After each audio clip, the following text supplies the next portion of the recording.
sitting far from here. I wonder how I might atone. It's been a year since I left home. The wind is blowing faster now. I'm searching though I don't know how. There was a time I used to know. I lost my bearings long ago.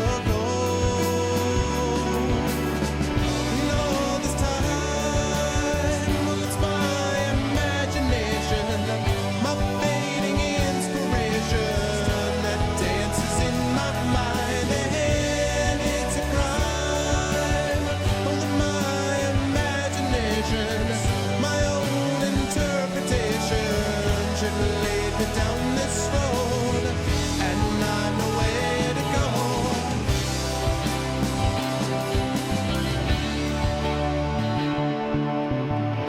To find my travels as you Always can. define those travels as you can, as the song always says. What's going on, everybody?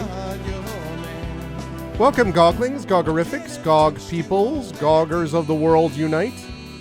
Welcome to episode 393 of Pen and Pixels. I am your host, Arvin Eleron. This is the show that focuses on story and narrative every Tuesday from usually 4 to 7 p.m. Eastern, focusing on story and narrative, as I say, here on GOG.com's Twitch channel. And we are continuing today with some more of the amazing and awesome Solasta Palace of Ice DLC as we continue to seek out the darker secrets of the dwarves. And we have 5 Tuesdays this month, chat, so we have got a lot of Pen and Pixels in your future. I always like these 5 Tuesday months. So yeah, but before we go any further, just a couple of quick reminders about how to support us here on GOG.com's Twitch channel. If you have not already done so, please follow the channel. Please check out, if you can, and subscribe to us here on GOG.com's Twitch channel, because we have all kinds of these custom sub badges and emotes that you can use here, there, and everywhere across Twitch, and which, of course, is supporting the streamers as well. And if you haven't already done so, please consider clicking through to our channels, because we have our own individual subsystems and Patreons and things like that. Thank you to those of you who, by the way, stopped by my subathon this past weekend on my channel. It was a huge success. We got 120 subs over that 2-day period, and another Patreon pledge to go along with it. It was a great vibe all weekend. We did an Infernal Salon. We did a lot of Starfield. It was really awesome. So thank you to everyone who stopped by and made it as wonderful an event as it was. It was so successful that I'm like, we totally need to do this again next year because it's going to be great. So I'm very excited about how well that went. So thank you for those of you who are here as a part of this. I will be with you until a little bit after 7 p.m. Eastern. And then tonight, Kilgore Trout will return with the Elder Scrolls for Oblivion as he returns into that. You sense this is going to be another chill stream? I too sense those things. And I would like to subscribe to your newsletter, Darth Sisu. I totally agree. So hi, everyone. I should point out, actually, hold on. Let me check and see if I have this set up. I don't. We have some people doing some work down below, but if the work stops, I might open my office door and see if the new arrivals in my house, specifically our cats, make an appearance, because we have 2 new cats, Sherbert and Ganesh. First time I've ever owned cats, actually, and they've been a lot of fun, and I'd love to be able to show them off. Maybe I could do that right over at that cat tree that you see back there, but at the moment they're kind of just hanging out and chilling in another room because of, as I say, workers kind of doing stuff down below on the first floor. So maybe you will get a chance to see the cats. If not, you will certainly see them in the not too distant future. But today we are going to be getting into some Solasta Crown of the Magister. We have only got one session of role-playing on this channel scheduled this month, and that's Talisman Adventures in a couple of weeks.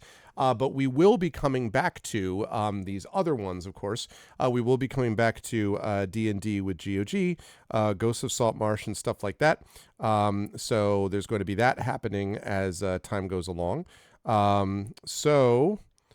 Let's see, 1 second. Hold on just a moment.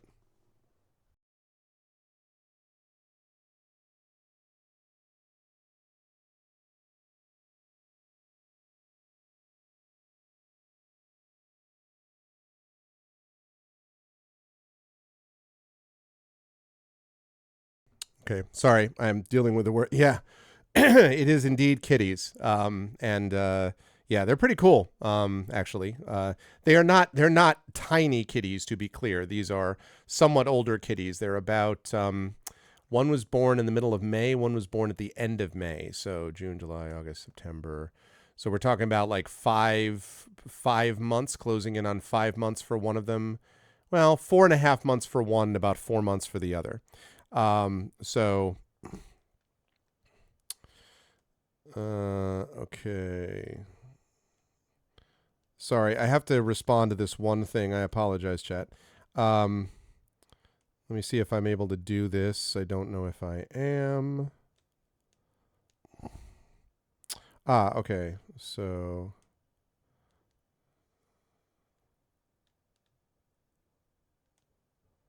okay. Hang on one second. Said workers have to be paid. So I have to quickly put in this card number while I'm thinking about it.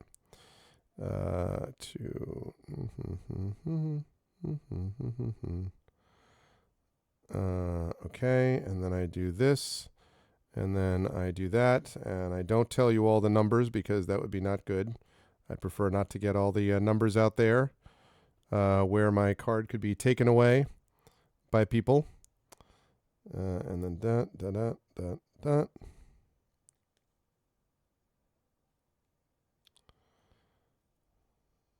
Okay, that looks right. That looks right. Let's see if that all worked. Let's see if that was accomplished. Let's find out.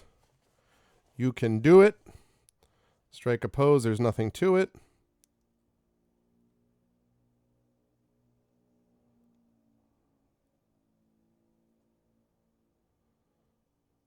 Okay. And then did that work? And it did. Good. The power of mobile banking. Amazing. Okay. So anyway, so they may not be so little. Well, so they're still little.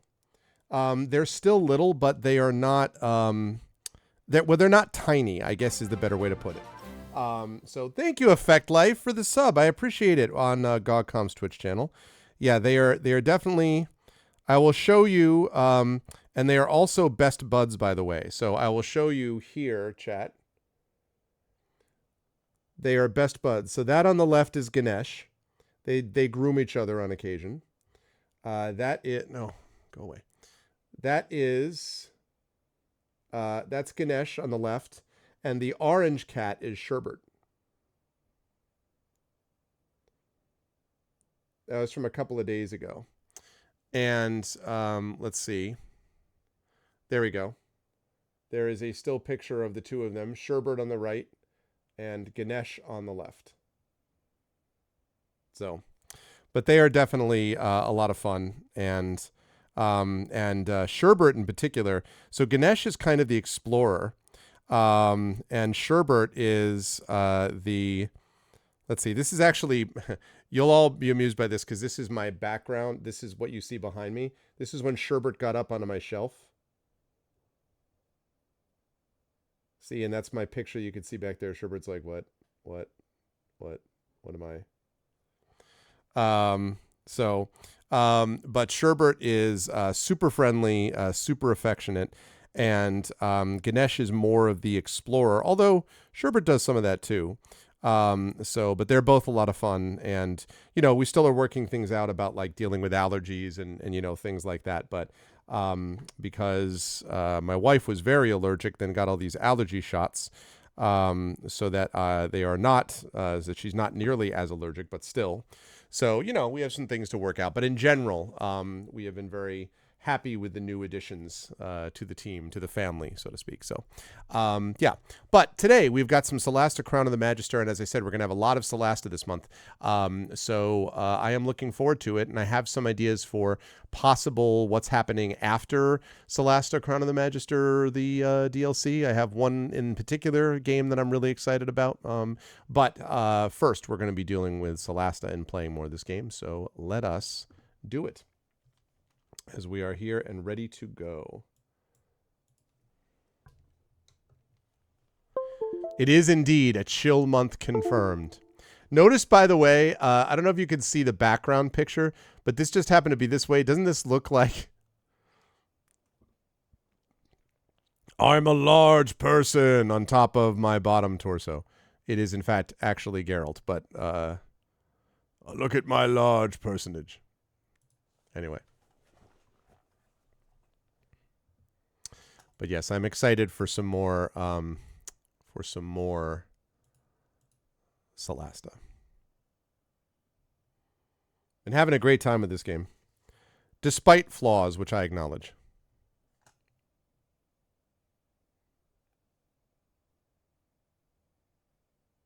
Exactly, Geralt of Solasta.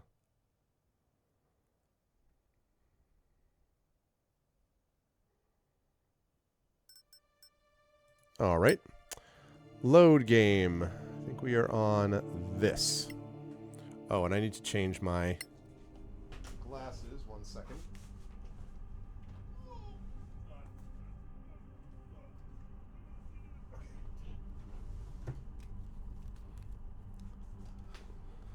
Okay.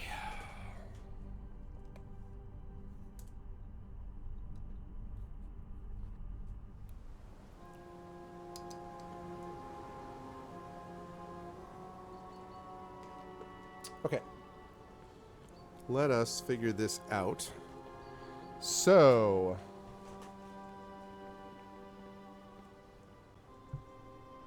Okay. Right. As I recall, we were supposed to be talking to Ruad. Yep. Violet's friend Ruad in the scavenger outpost. Yes, yes, yes. And that, I believe, is Ruad. So, these are the ruins of Telemar. Clear skies, friends. Hello, adventurers. Need anything from the scavengers? You must be Ruad. Master Goodcheer told us to come here for information. Is it Master now? She never was very humble, our dear Violet. Are you the Sorak killers? Annie mentioned you. That's us. And Sorak business is why we're here. Damn. Damn. My former mentor, Hector. He disappeared in there. Taken by orcs. We never found him, but we found Soraks. Violet thought he was one of them. Violet also blew the whole place up. It happens, darling. Who wouldn't toss a fireball at a bunch of Soraks? Tell us about Hector. Who was Hector exactly? He was a seasoned scavenger when we arrived here. We had a dozen people with us. Orcs attacked us while we were setting up the camp. Why do we have One a of us southern ran accent? to Kier Kiflin for help, and Annie sent us 4 adventurers. That was me, along with Violet, Vigdis, and Garrod. We cleaned the place out as much as we could until, well, until it collapsed. Right. I have a feeling we're going to have to clear it out a lot more than that. All right, just bear with me 1 second. I want to make sure I get this one thing. Right, okay. Who are you again? Can you tell us your names again? I'm Lena, and this is Ruad, my dear husband and quartermaster of our little scavenger outpost. The place is used as an outpost and relay station for the Badlands and the Marches. You can shop at our stores, sleep in our camp, and, of course, do business with the scavengers here. Of course. You fought Sorax? You said you fought Sorax. Nobody believed in them back then. I had my doubts, but after the orcs, the spiders, the things we faced couldn't be anything else. We never found Hector, so Violet said it couldn't be a coincidence. Because she didn't know him. Actually, we're looking for anything related to a Manichaean wizard who taught in Telemar. There's not much left. Just one magic door we could never open, which resisted the collapse. I guess we'll take our chances. As you wish.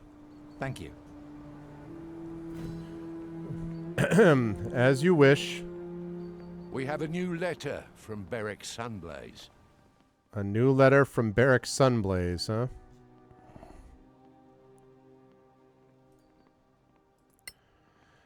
Dear friends, I heard about the tragic events at Kalpapunki. I'm glad, though, that you were able to find Lord Kaikonen's murderer and cleanse the city of Sorak infiltrators. It confirms that our enemy is also deeply established in the Snow Alliance. News from the front is not good. The forces of the Principality are barely sustaining the advance of Galavan troops. On the upside, the new Empire is not using the opportunity to attack from the south. Even they are not blind enough to help the Sorarkath destroy us. Sorarkath destroy us. I wish you the best in your endeavors, Marshal Barrack Sunblaze. Alright, well, thanks, Marshal. Do you have anything exciting? Okay, we have those two. Alright, well, we're going to get both of those. We get all those.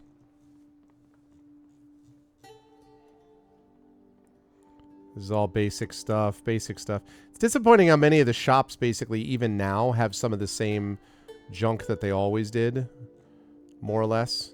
Like...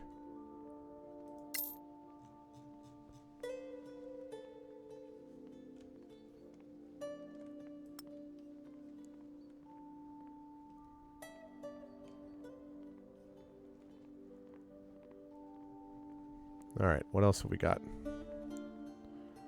Don't want to get rid of a Gauntlet of Ogre Power. Shoot, no.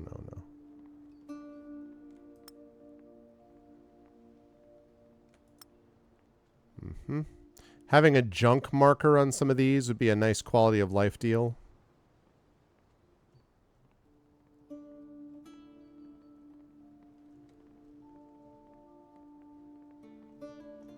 Yeah. Okay. Now, we can... Alright, so that's that. We're going to move that here.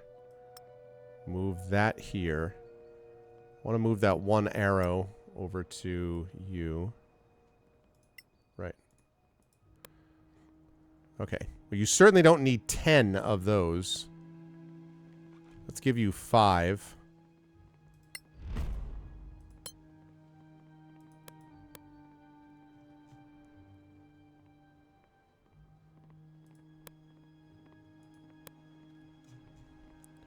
Okay, let's have you split. That's good. We'll give 2 to you. Reorder that. Reorder that.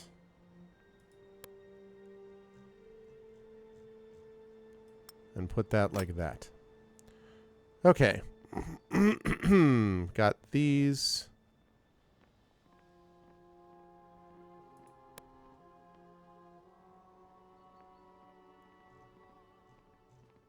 Okay. I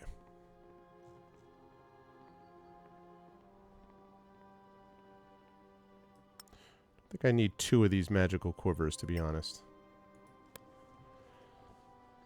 If you remove the 2 A's and one of the P's from the middle of Kaupunki, you get Kaupunki, which means city in Finnish. Yeah, I think we talked about that last time, that there must have been a kind of Finnish. I mean, this is a French team, Tactical Adventures, but... Because it also feels like... I don't know, it also felt vaguely Polynesian to me. Like Kaupunki. Felt a little bit like that too. Okay. Now that we've done that, explore the ruins of Telema and find out what happened to Hector. Alright, let's find out what happened. Whoa, whoa, whoa, whoa, whoa, whoa.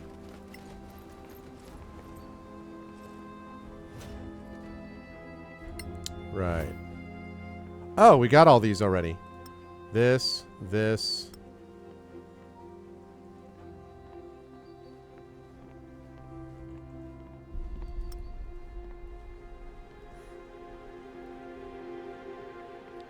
Okay.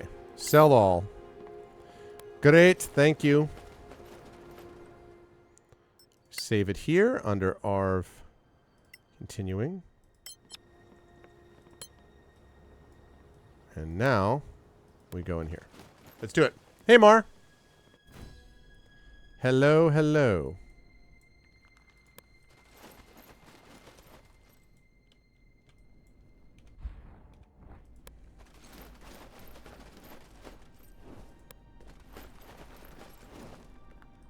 Whoa.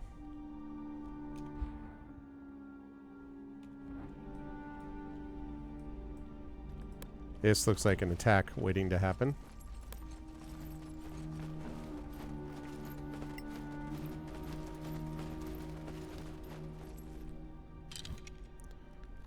This. Close. Scroll of Contagion. Don't you know this is the Scroll of Contagion? And there's not much tongue to go around.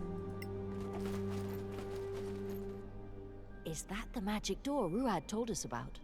If Violet couldn't open it, Adrastea's ring. It's shining. What's the link between Adrastea and this door? You know what? Let's go seek the answer to that question. All right, the door open. That's what I like to hear. Can I get to that? No way to get there, huh?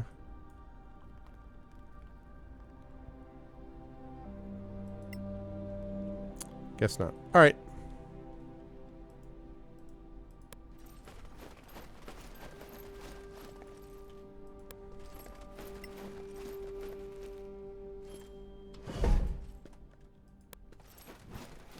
Uh-oh. damn cultists.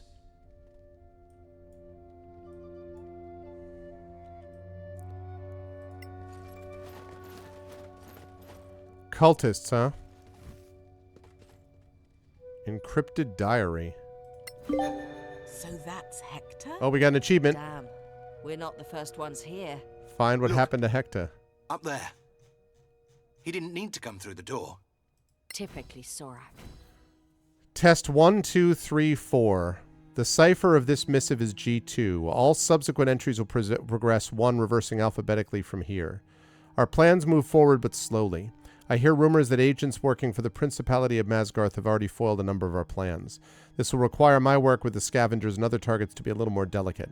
Despite the heightened state of alert here, no one has yet suspected that I might not be who I say I am. I hope this continues.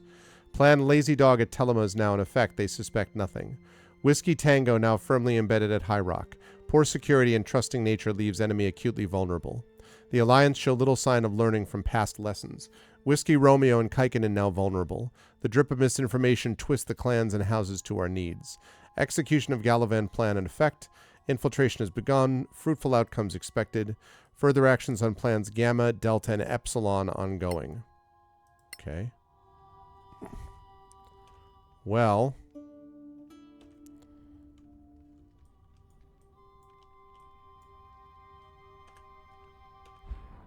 Have to go tell them about.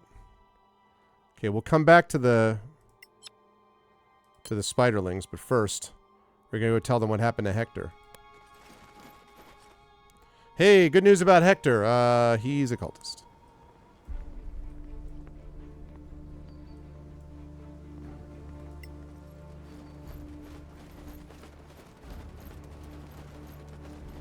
Just so you know. Look who's here. Did you find anything?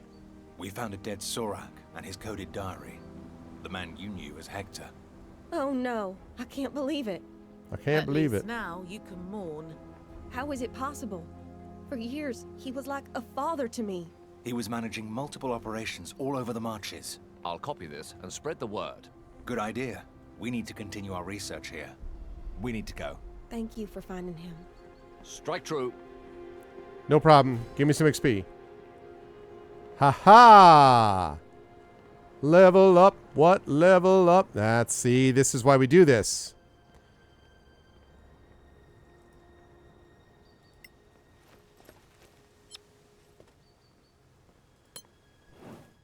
Yes, I would like to rest until the new day.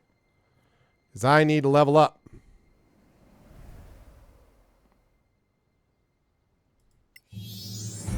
Level 13 fighter, 147 hit points, plus 5 proficiency. And Indomitable. You can use Indomitable resistance 1 additional time between long rests. Very nice. 107 hit points, plus 5 proficiency. Save DC increased to 18. Attack increased to plus 10 on the 7th level spell slot.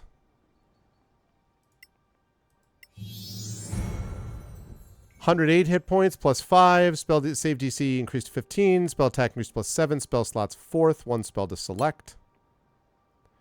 And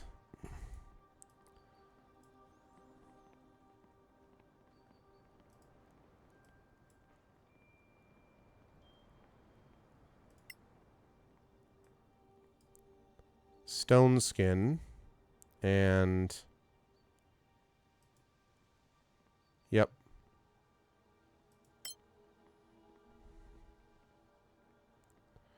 And let's let her prepare spells as well.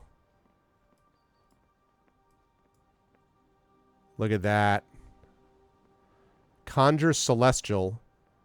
Divine Word. Firestorm. Oh my goodness. Resurrection.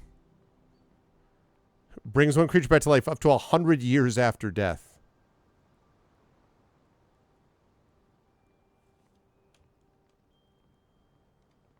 $710 damage. Save for half. Deafen for 1 minute. Okay.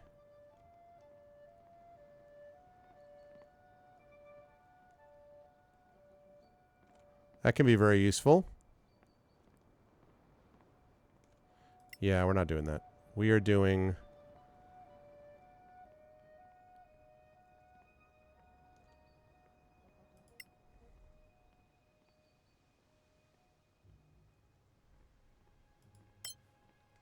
Okay. And level up. XP. 94 hit points plus 5. Save DC is increased to 14. Spell attack plus 6. Spell slots third. Shadowcasting. You can use your sneak attack when you damage enemies with spells which require an attack roll, as if you were using a finesse or a ranged weapon. All the other rolls for sneak attack, sneak attack still apply to you. Very nice, very nice.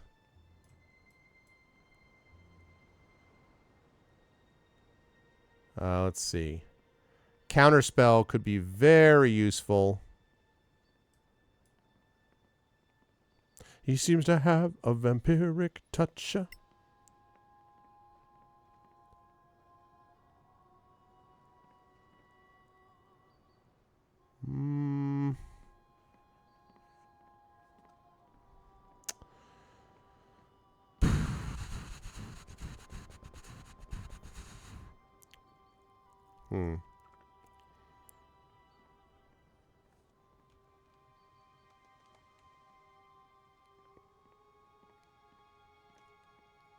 Dispel magic or fear.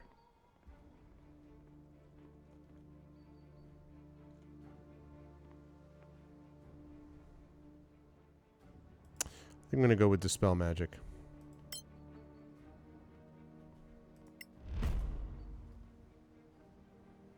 Okay.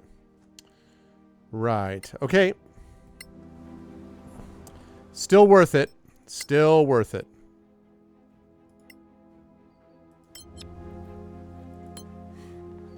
Okay. Now we go back. Because now we go back to explore the ruins of Tamia. I knew I was very close to leveling up anyway. So that was worth doing. Now we go into this ruins feeling at level 13, which I think is a very good spot to be.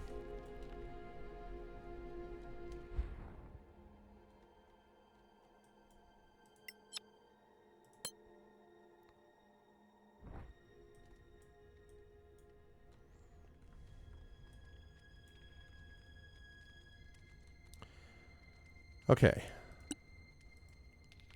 Let's all be cautious, shall we?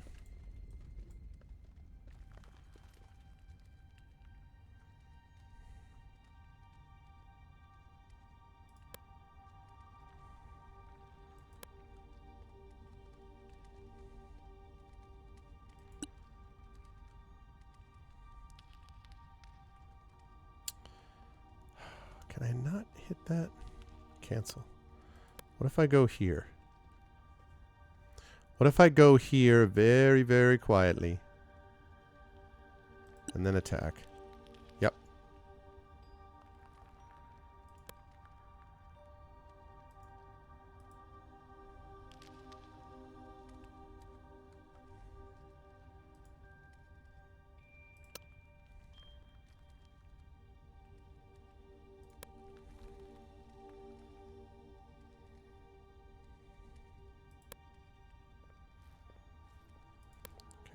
Ragnar, I need you up front. Same here. Whoops. Okay. Now is where the fun begins.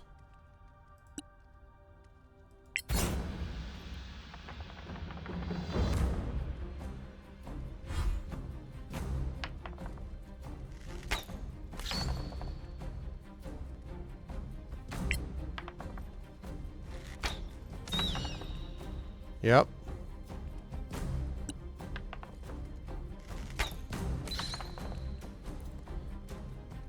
That is a good amount of hitting.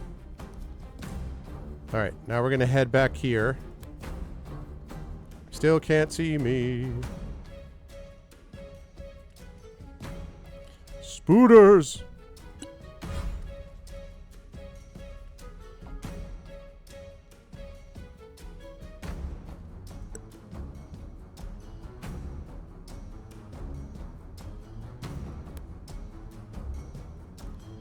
Okay.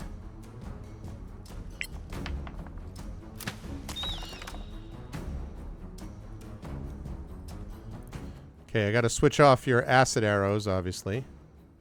You're not immune to fire, though. Oh, these are all corrosive? That's not.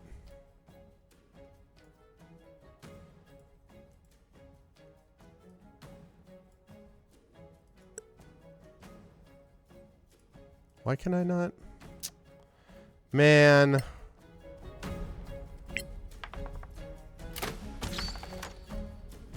That's irritating.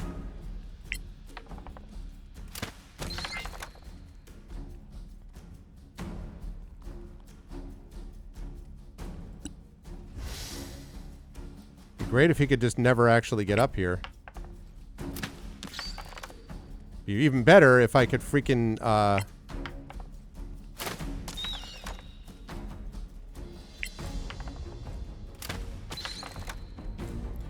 Man. Would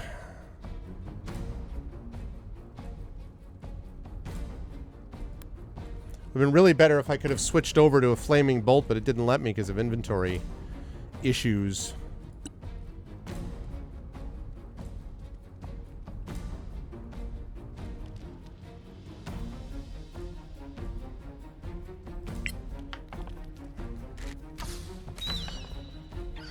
Bye-bye.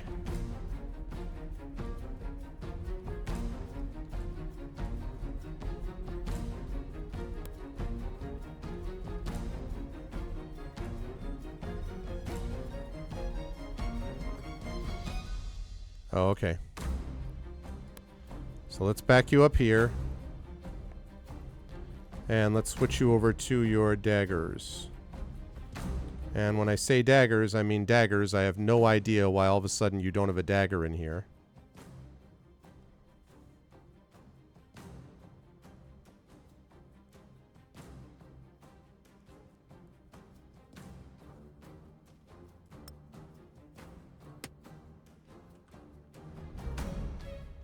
Okay.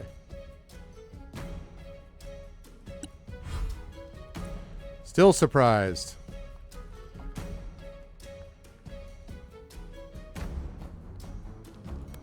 All right, now if I can at this point. No.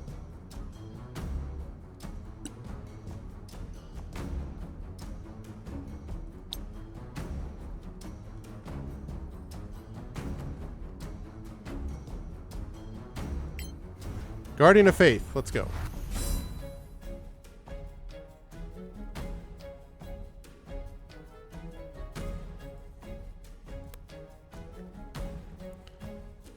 And they're still hidden, and he's sitting up there. All right.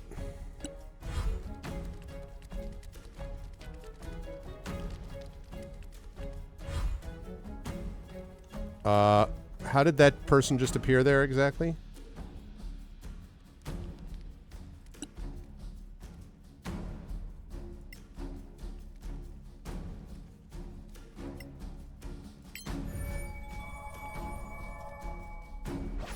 Did we not say silent?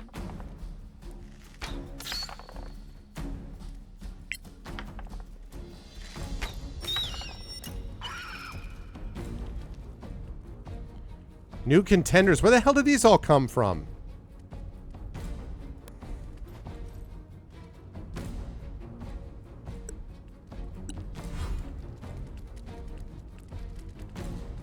Yeah, I mean, like, they were down there, and all of a sudden I'm like, what the heck, man? Did we say we were down there? We're actually up here.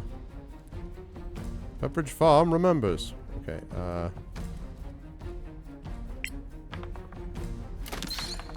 oh, god damn it. More caution next time. Okay, good. So...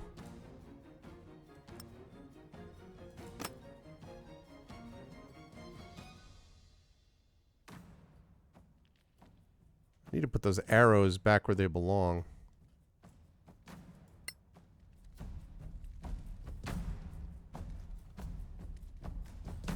Okay.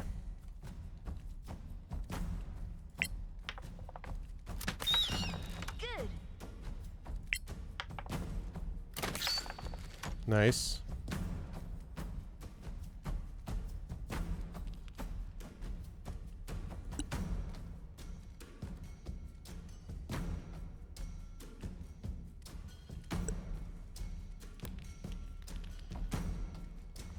Mm-hmm.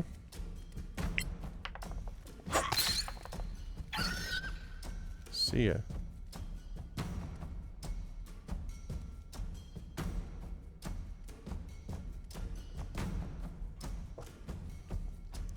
Thinking I hear the cats up there, and I'm like, how is that possible when the door's closed? I don't like that positioning, though.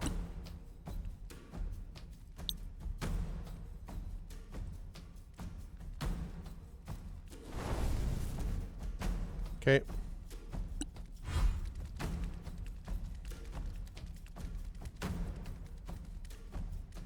I love how they're all stopping right outside the freaking zone. There we go.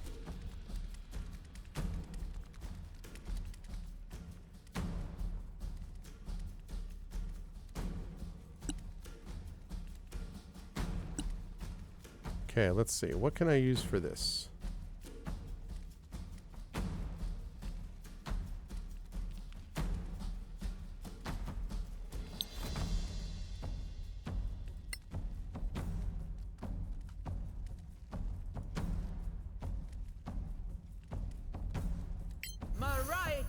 Blade barrier.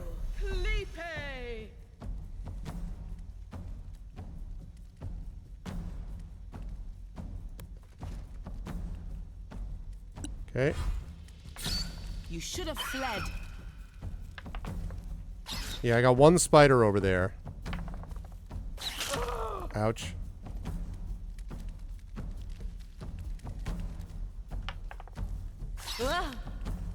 One spider over there. Okay.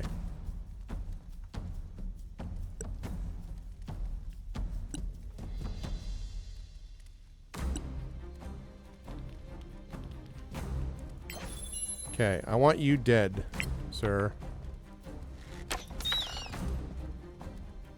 One more of those.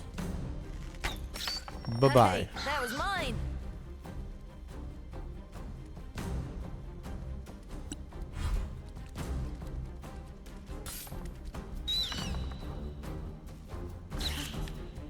Okay.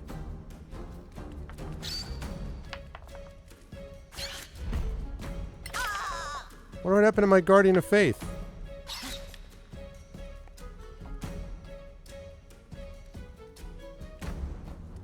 Didn't think the Guardian of Faith was limited in its attacks. Alright, well. Nice move. There we go.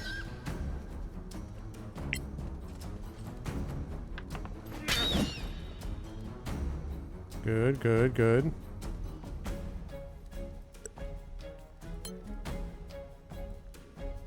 Oh, immune to shoving. Okay, well.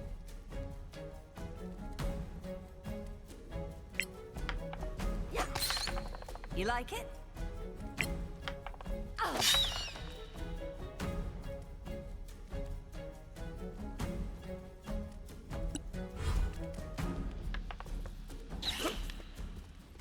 The Guardian's on a vacation. Yeah, I was just like, well, he was just sitting there. He damaged them.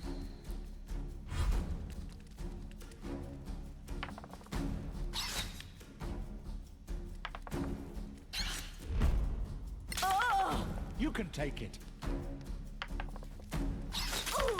That's an interesting angle to be able to get that off of.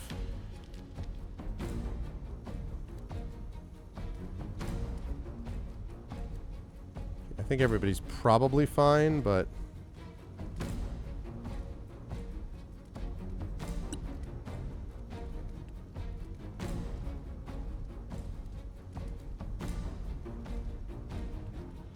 yeah, concentration.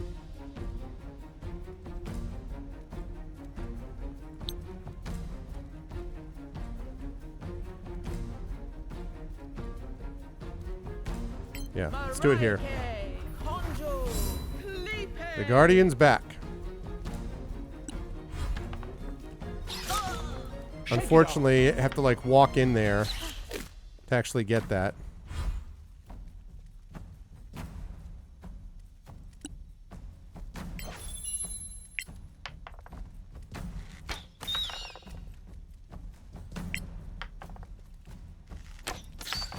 Go on. Doing work.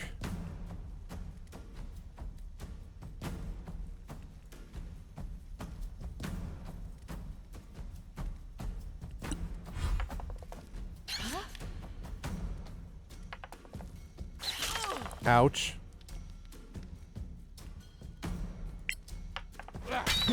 Bye-bye. Nice. 2 critical hits in a row. 3 critical hits in a row? Look at Ragnar. Critical hit, critical hit, critical hit. 3 critical hits in a row, baby. That is how you do it.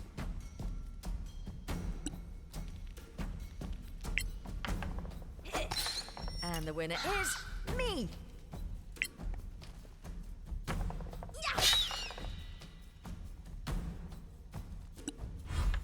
I know, right? What's up, Takanjia? Yes, exactly. I would start wondering if someone had done something crazy to the dice. Oh, jeez.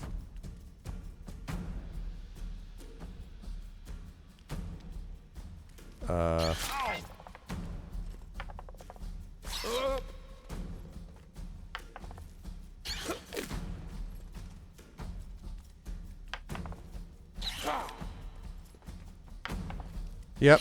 Go on and attack Ragnar with his 24 AC or whatever it is.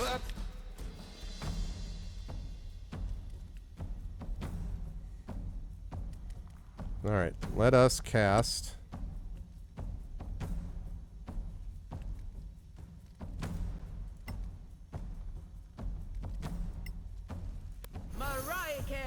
Let's just heal up Carthia just in case. Thanks. I feel better.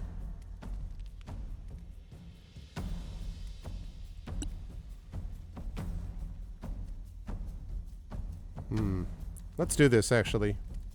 Oh, I can't do Flame Strike. Oh, man. Well, that's unfortunate.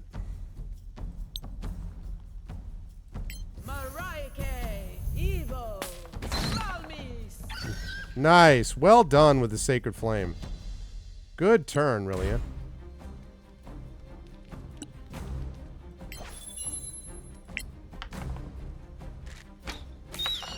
You cannot defeat me.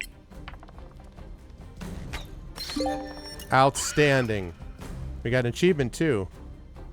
Stormbringer killed 20 enemies using lightning damage in combat. Well...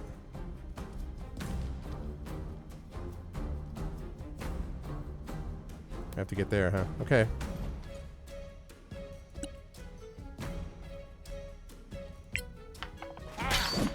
Perfect. It's too bad I can't shove him off his little perch there, but... Nice. Ragnar is doing some serious work.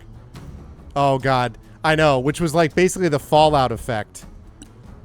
Which is why I stopped playing Fallout 1, because I couldn't stand it. I'm just like, ah...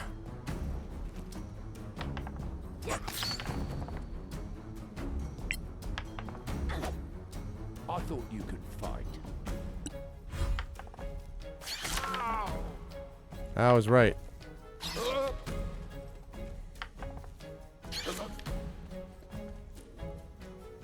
Yeah, that drove me nuts.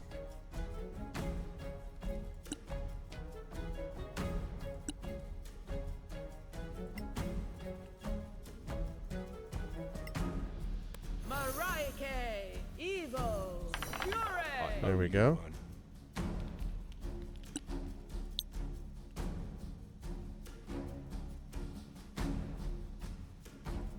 Can I move somewhere and see it?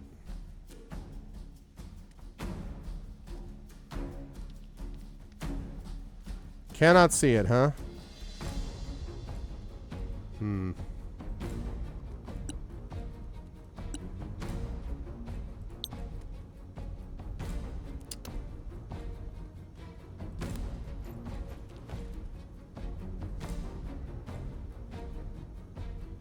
Still can't see him.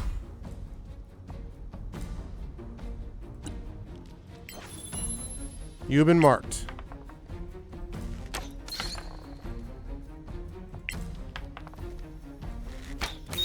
Critical hit. Alright, right, now let's clean up. There you go. Huzzah!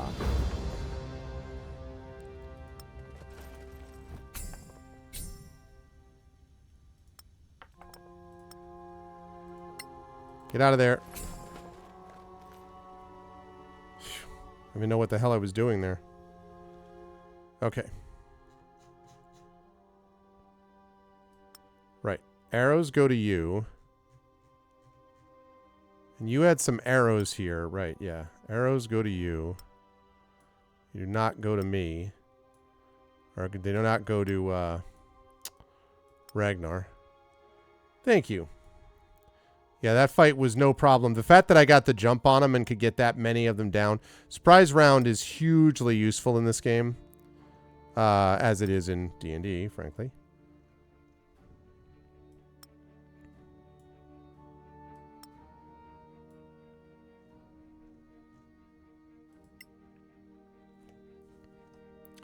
Everyone's in pretty good shape, actually, healing-wise.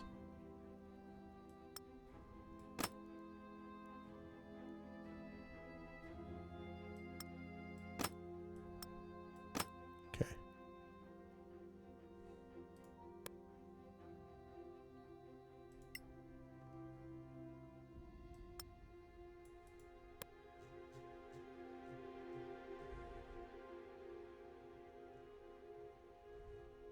Oh, okay. Excuse me. I thought I was, okay. I was confused for a moment. Okay. Got a lot of these pretty pictures up here.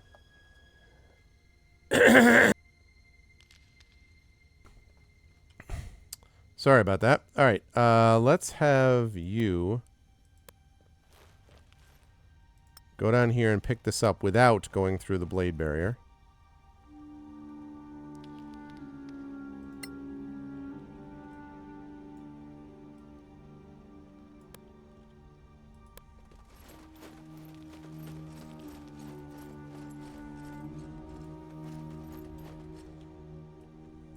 Okay.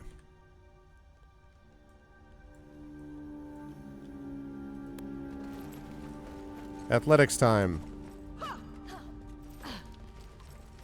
No. It's too bad. When they try for an athletics check and miss it, it's hilarious.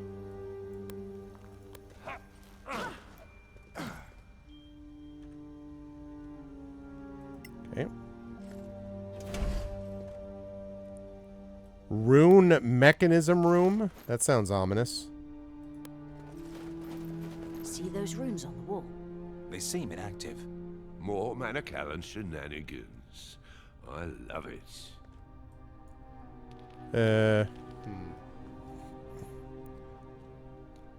They seem active?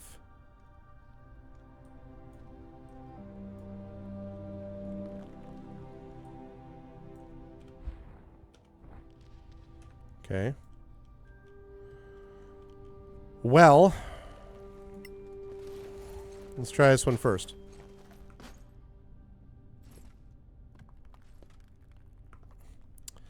Square key missing.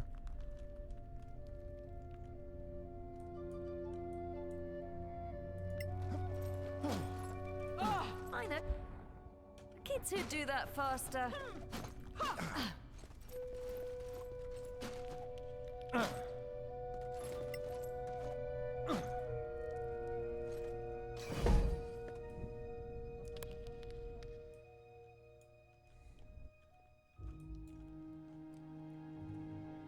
Huh.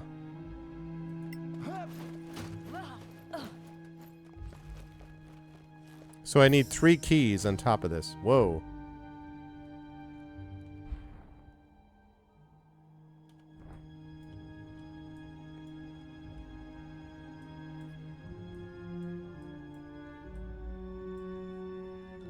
We have here a library.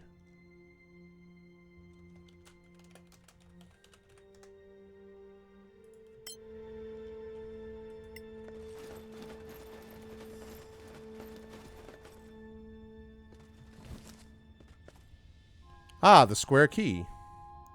This minor gate is not what it seems. This is gonna be fun.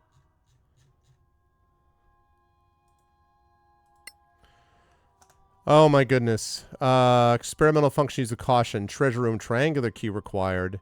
Imperial network access square key and sovereign necessary.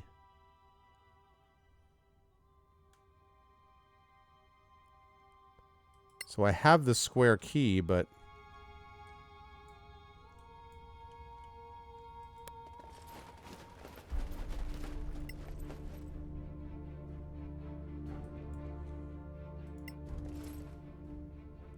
A token of friendship to Master Exonica from Lord Girdle Silvershard, Speaker of the Pact. Alright. A magnificent longsword. How magnificent are we talking?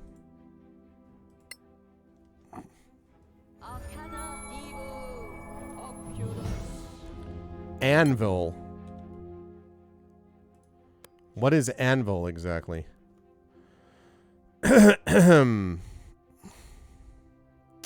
Strange weapon is made by Master Smith Christoph Flinthall as an experiment to wield conflicting elements and resulted in a unique magic sword. Resistance to gold damage is halved. Resistance to fire damage is halved. Charisma score is 21 while you are wielding this weapon and are attuned to it.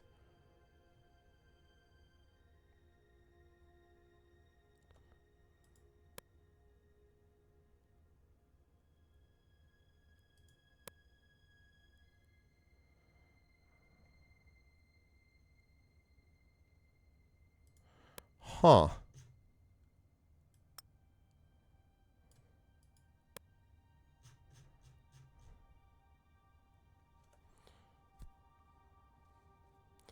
Thing is, I think I'm already attuned to as much as I can be. We'll see whether I use that or not.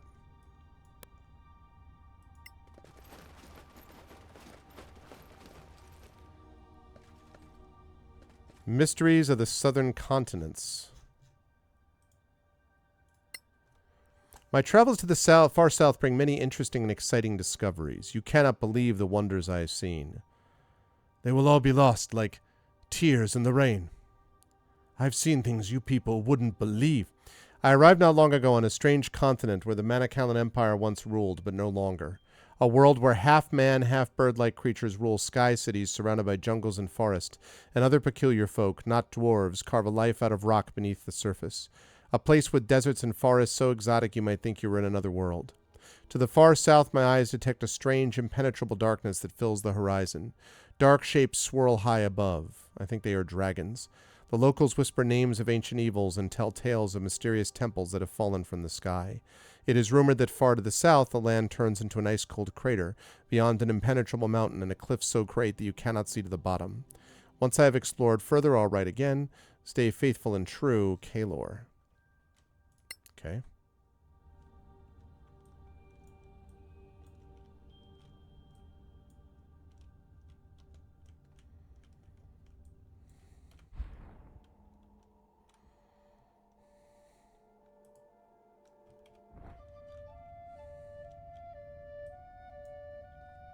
Wow.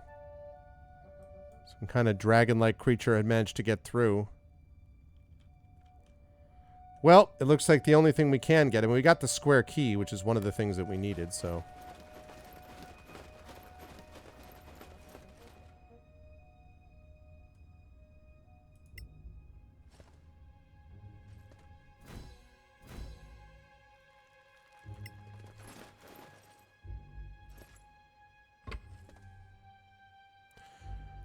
Okay, laboratory selected. Need a triangular key. Okay.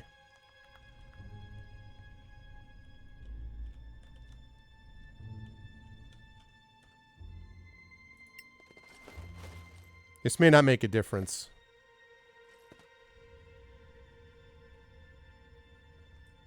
Yeah, so I'm thinking now... Yeah, okay. So I'm thinking now what I need to do is I need to go in there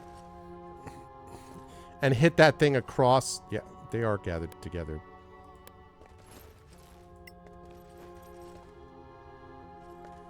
Okay. So... Go back across to that. Hut, hut, hut, hut. Hut, hut, hut. What a fantastic leap.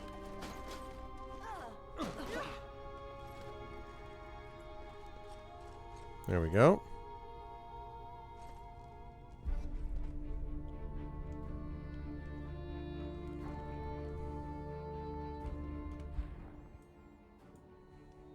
Okay.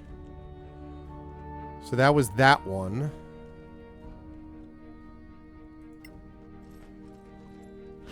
You're impressively fit. Then we hit that one.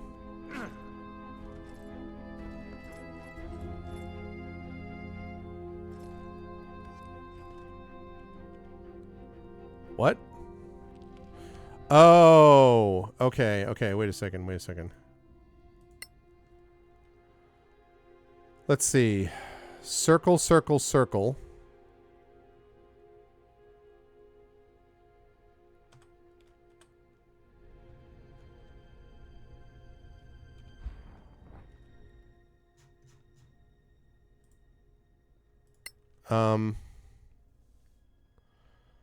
Circle, circle, square.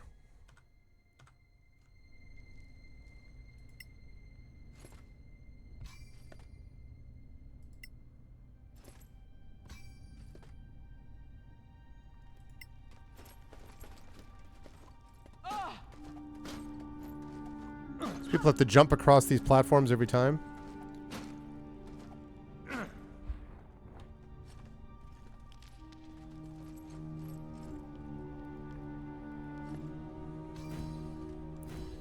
Experimental destination selected. Okay. Let's go to the mysterious experimental lab. My apologies.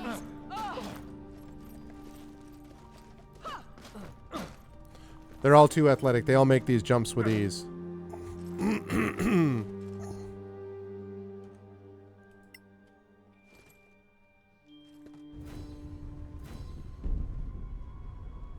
Whoa. What is this place?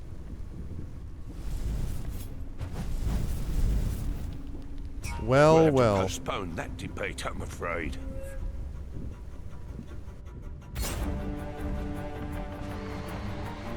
This seems bad. Good initiative rolls, though. Bow, bow.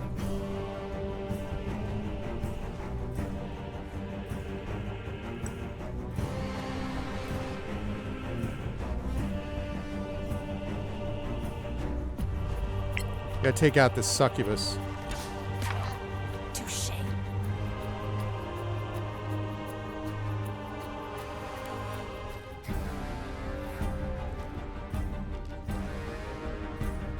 Okay.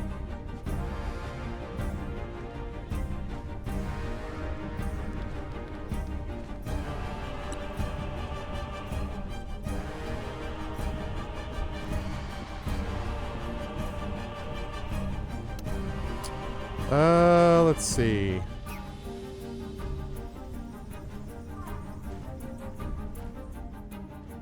Guess let's do this. We want to split them up and not be there.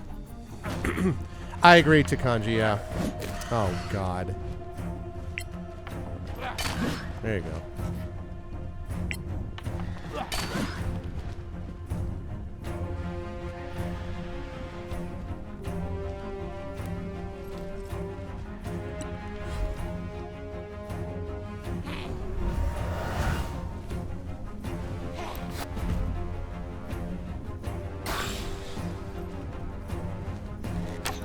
Zap. That succubus needs to go down. But I agree with you. I think that the level design in general in this game, both graphically and otherwise, is great.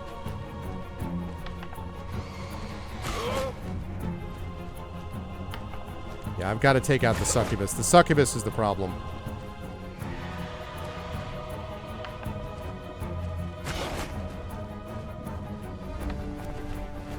Oh, you can take it. Man. 23 damage, huh?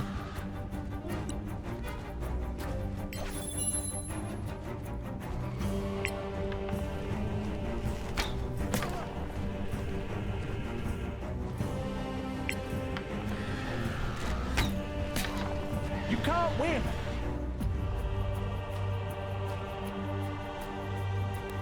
Okay. I was really hoping I would take him down with that.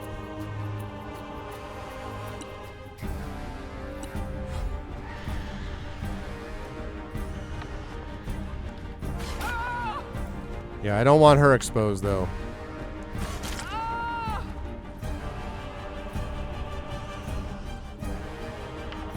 Wish I had a shield that was a spell focus. Ow.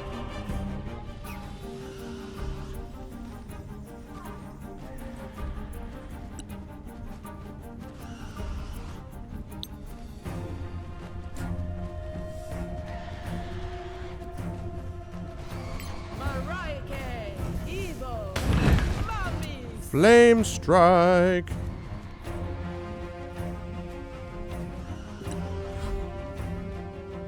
Okay.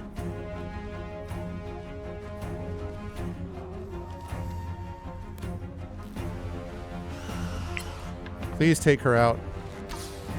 Thank you. Never stood a chance.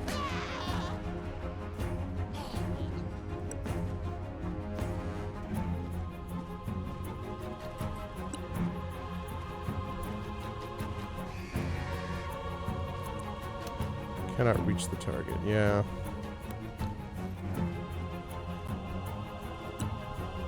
Okay.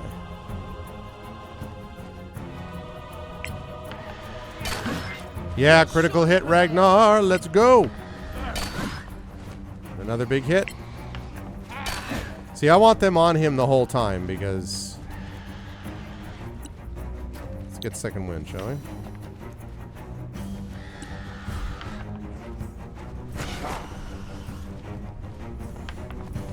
Yeah, now that I'm down to just, like, the Vroks and the Vroklings, this will be easier. I didn't like the idea of the demonic influence.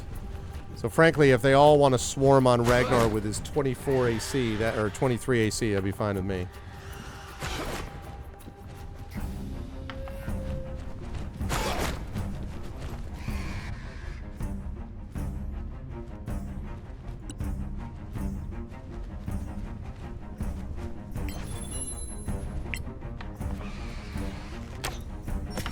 Nobody has your skills. Bye-bye. Bravo.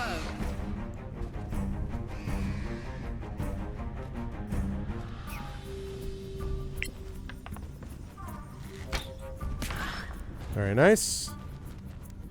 Liking my storm bow.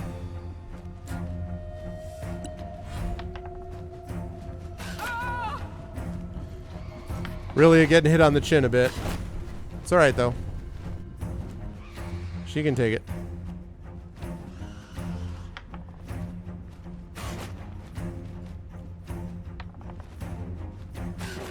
Misses.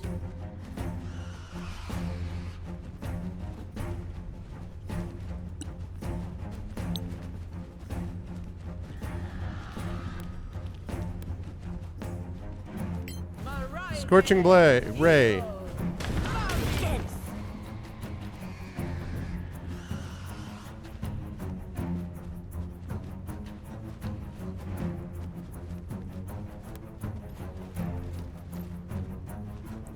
I'm gonna get over this way so that they can be here to heal, because I'm not worried about Ragnar here.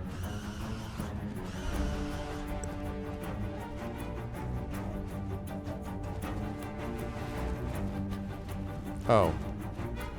Okay, that's not at all what I meant to do.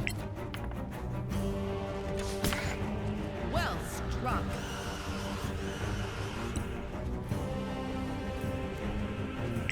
Alright, Ragnar, keep it up.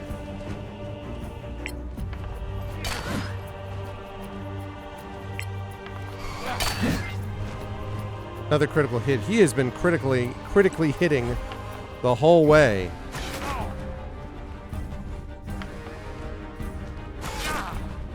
2 hits. Miss.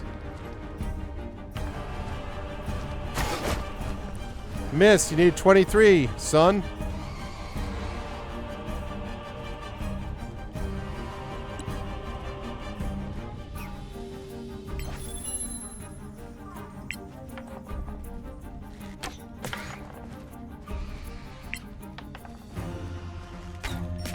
Very nice, very nice. This is destiny.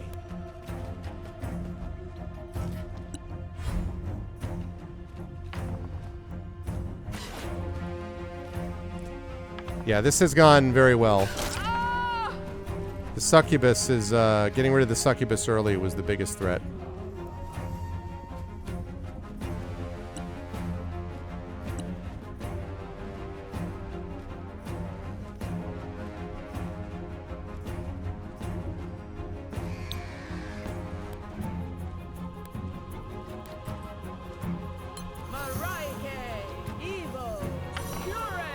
There we go.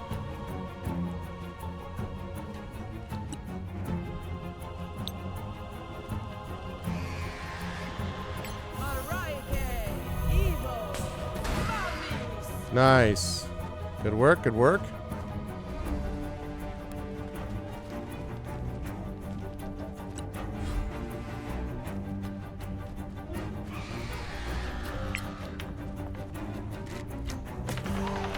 Outstanding.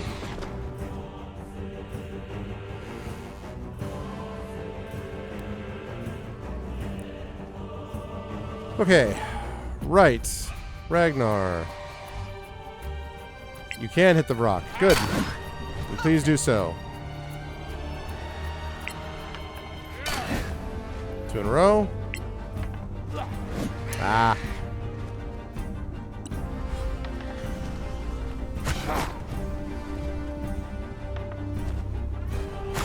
Still a miss.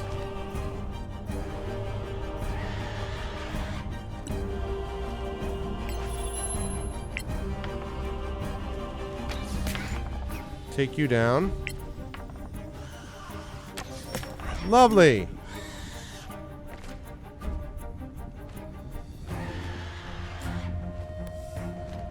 Okay.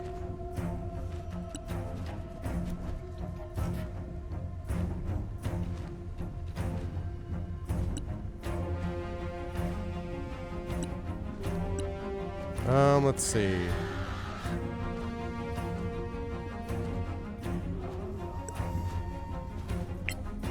All we got is the rock. There you go.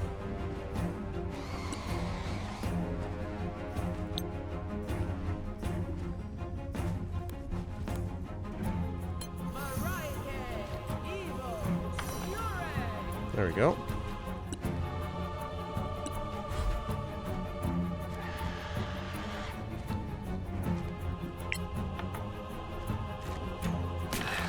Again, harder. The power of sneak attack.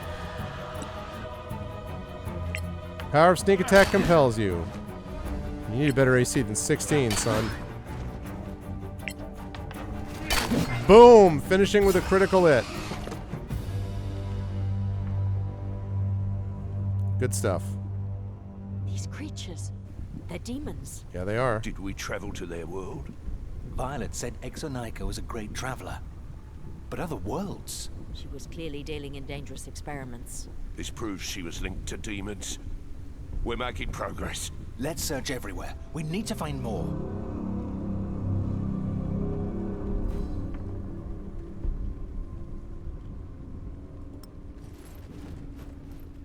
The land of the demons.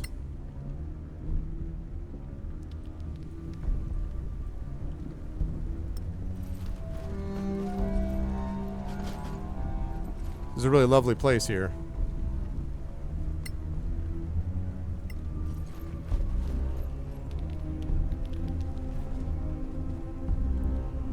Ah, the triangle key.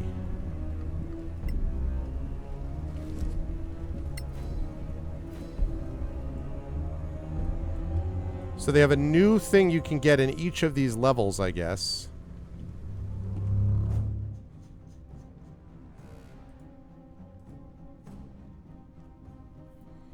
No one's proficient in that language, huh?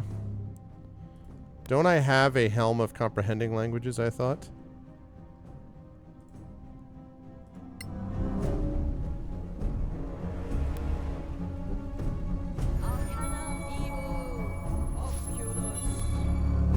Now, can you read that item, please? My work on gates has led me to an intriguing proposition. If my calculations are correct, the gates function by creating a path between 2 points passing through another dimension. In so doing, they create a path that is shorter than one that remains entirely within our own. If there are dimensions, or planes, or universes, call them what you will, other than our own, it follows that there may be worlds in those dimensions, and inhabitants of those worlds, and who knows what other discoveries waiting to be made. I must investigate this further. Initial work on the planar travel project, as I have decided to call it, has been slow and frustrating. There are intricacies to the tuning of dimensional harmonics which go far beyond those for travel across Solasta that have required me to create an entirely new branch of mathematics. In addition, the mana requirements are exponentially larger and have led to some unfortunate effects in the mile or so around my experimental gate. Fortunately, these were fairly easy to contain. I see. Torment Tides Numenera was good. But I think just in terms of, like, you know, surprise and level design and stuff like that, I think they did very well, and I think they've set a wonderful foundation for Solasta, for the Solasta 2. So that's pretty cool. Can we all go over there, please?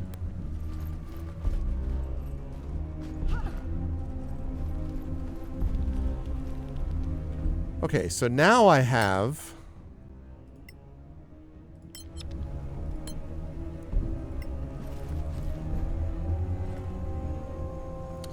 Now I have 2 keys.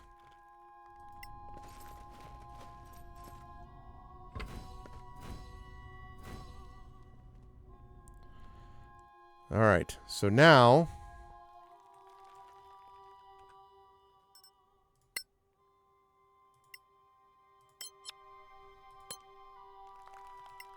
Let's see what we've got.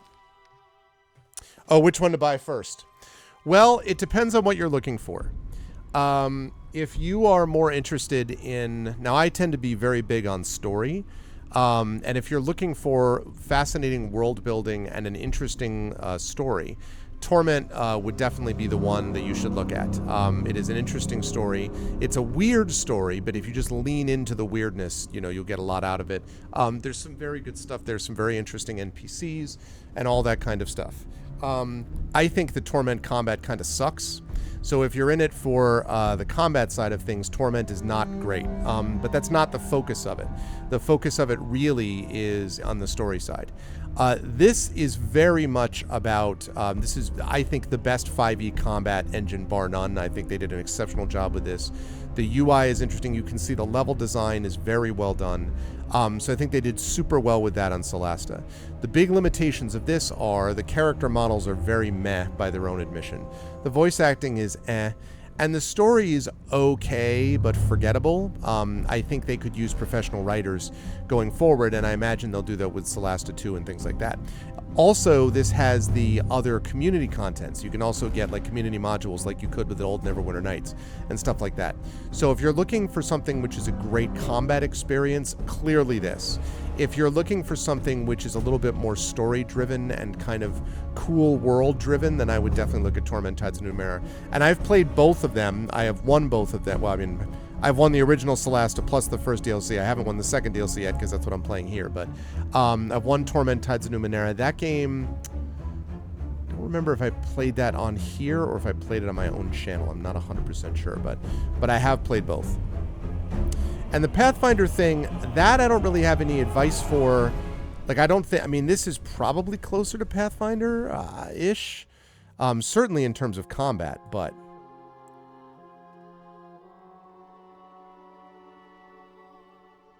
Oh, wait. Enter the treasure room.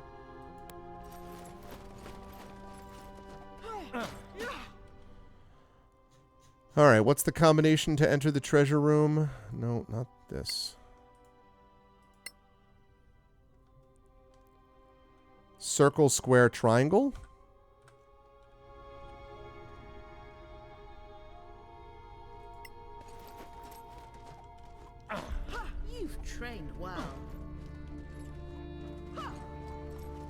And they're both good.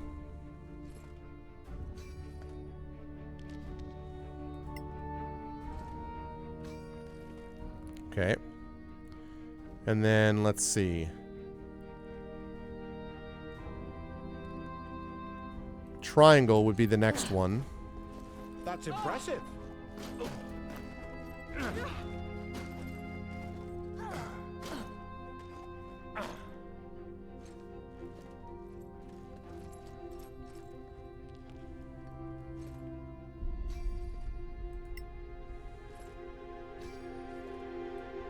Okay.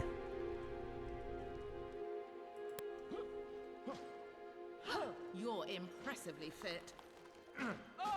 What is this? Somewhere in a demiplane. Oh. Accessible from her lab. Oh, okay. Wait a second then.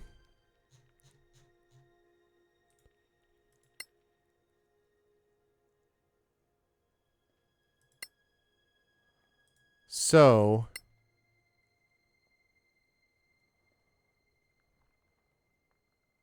square, circle, triangle. Let me try that. Square, circle, triangle.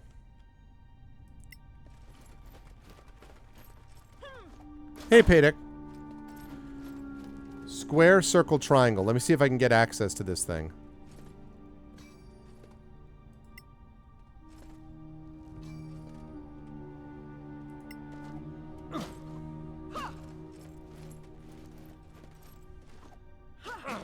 I'm impressed.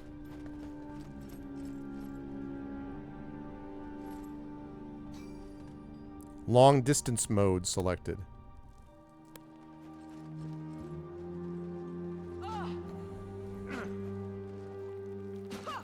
You're not too rusty.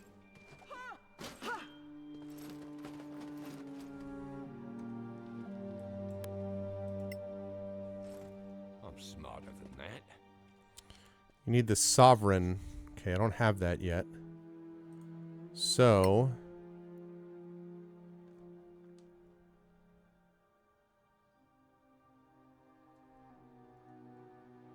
circle, square, triangle then. Okay. So I think I was right in the first place. Circle, square, triangle.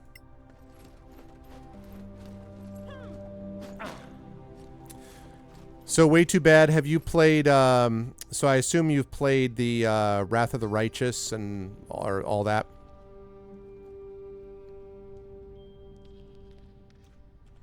Shoot, what was it? Circle, square, triangle?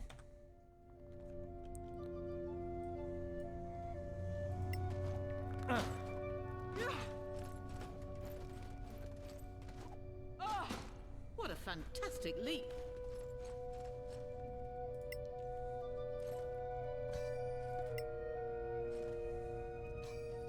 Okay.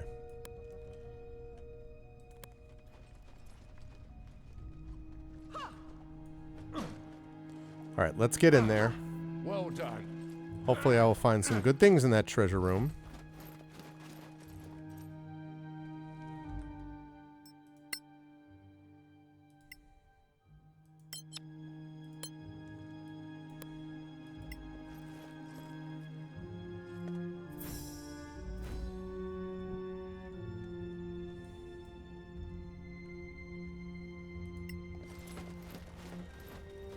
Search the treasure room, huh? Abyssal agitator. Demonic greases are special potions that use demonic essence as their main ingredients. Many consider these greases forbidden knowledge, but to more curious alchemists, they're just another fascinating experiment. These greases can be applied to a weapon or yourself with various effects. However, each beneficial effect is counterbalanced by a drawback. As demonic essences are rare, it's generally a good idea to keep demonic greases for special occasions, as you won't find the ingredients in a nearby shop. Okay.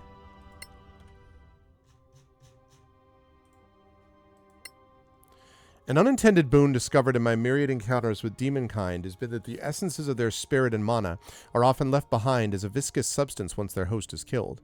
After some experimentation, I have ascertained that this unusual raw material can be put to beneficial use if one is so disposed and if the user can put up with the deleterious noxious fumes generated by their application. These demonic ingredients, along with other more traditional crafting ingredients, can be mixed in various doses to create a substance I shall name demonic grease. To achieve this, one must first create a device that I have decided to call an abyssal agitator. A simple matter to assemble one of the crafting tool when you know how. Once this device has been constructed, this will then enable the construction of a number of very demonic greases described herein. Let's see.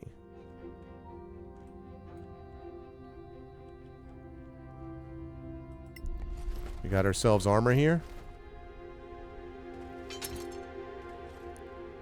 Beautiful brooch, magnificent chainmail, and longbow +1. I have a feeling that this is going to be some serious magical stuff. In fact, it's more than a feeling.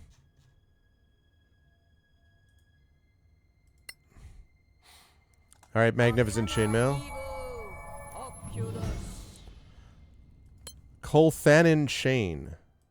Okay. What is that? This magical chainmail was designed for the Sylvan fighters of Colthanin who are not proficient with heavy armor.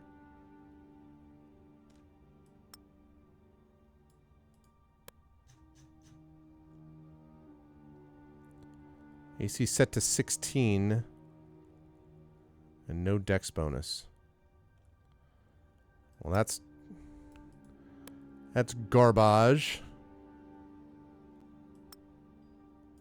And stealth disadvantage?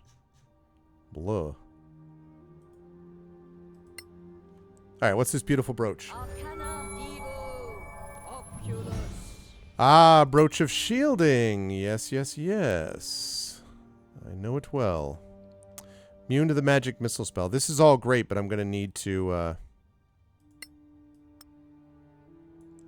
be attuned to it is the only problem. Got all that, right?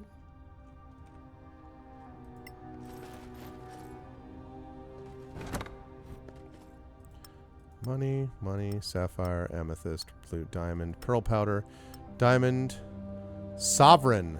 Ah.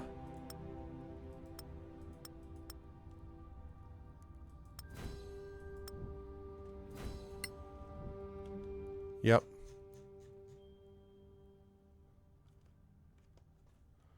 Long, fine dagger has been exquisitely crafted and enchanted following the designs of Manakalan Master Wizard and Axonika the Traveler. +3. Jeez. This book contains a wealth of text and schematics. It seems to be about Manakalan minor gates, but it's all written in Draconic with technical terms that you don't understand. Someone with specific knowledge like Violet Goodcheer could maybe exploit it, but you certainly cannot. You want to bet? I totally can. Okay, requires attunement.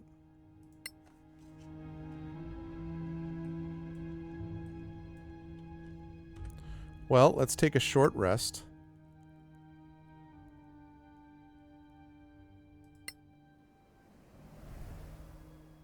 Love a chinny hug. Inconceivable. Okay. Okay. She's attuned to sudden death. +2 AC. You know what? Have to do it.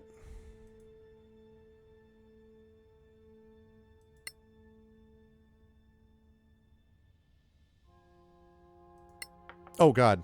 Okay. Just one. I was like...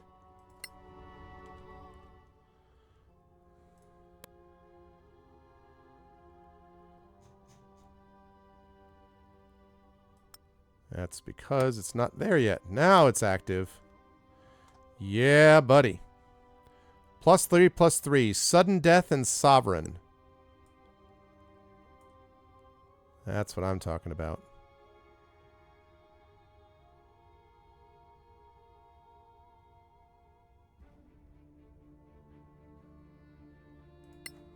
Okay.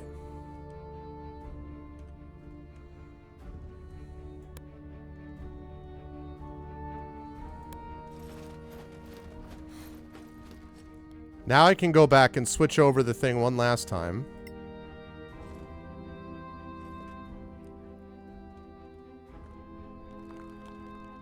Okay, now what was the thing that I needed?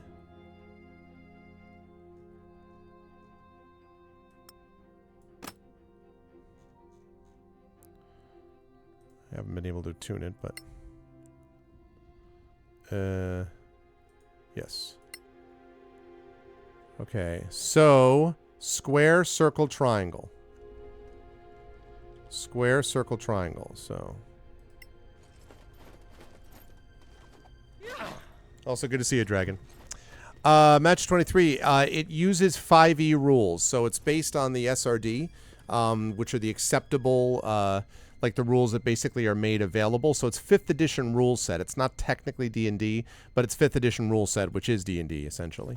So yeah. And it's not modified. It's a full 5e. Okay, circle.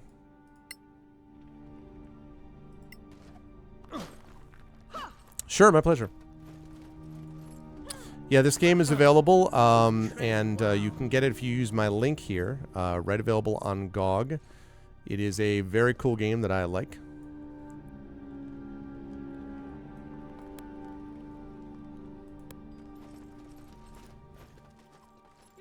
So now I should be able to go anywhere. I'm impressed.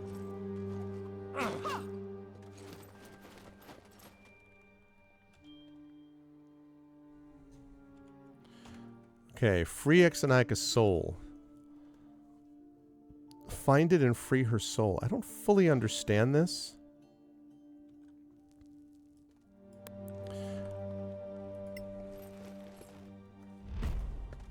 Oh, okay. So we don't want to do this yet. We want to try to free her soul. So... circle, circle, circle.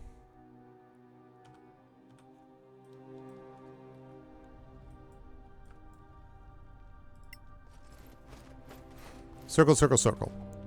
So we can get back to her lab and see if we can find her soul and free it. She probably has something to answer for also.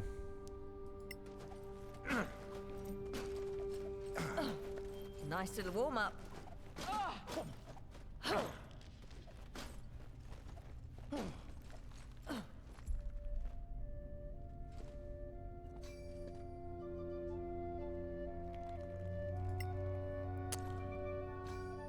Laboratory. That's what we want.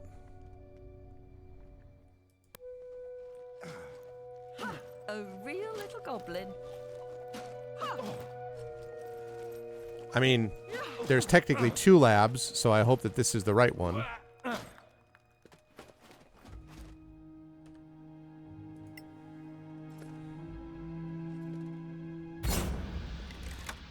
Hey guys,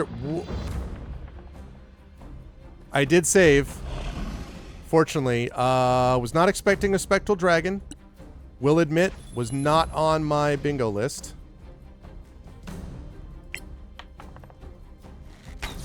Also, getting a critical miss was also not on my bingo list. That was, though. Running away!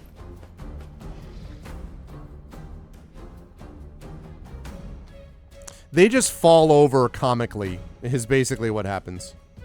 Okay, I'm going to increase that AC just in case. Let's see.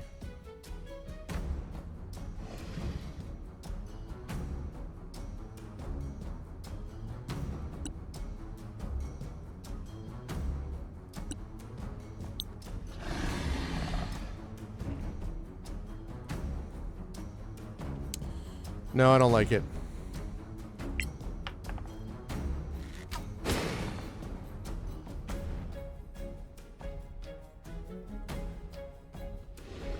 I don't basically want to be in front of the spectral dragon to do like I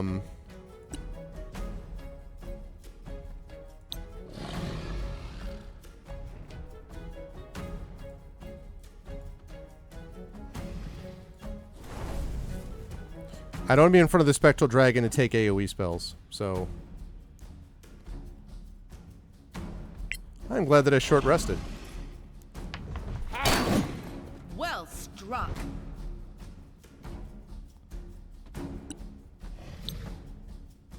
Can't do it. It was worth the shot.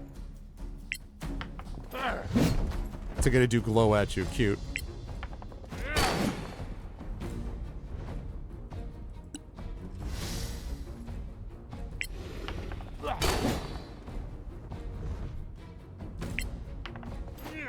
Oh, Just bad luck. there we go.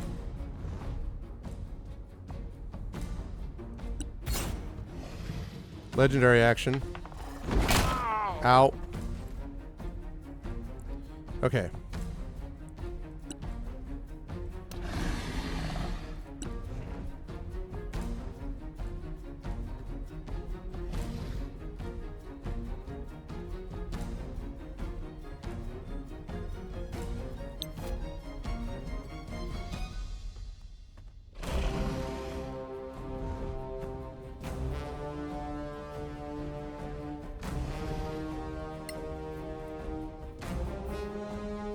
Mariake, Honjo, Beribe.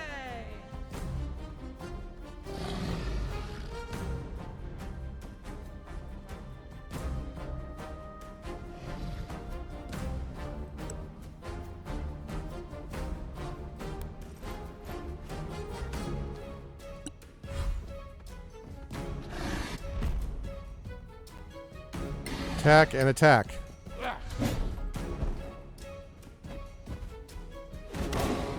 That's battle.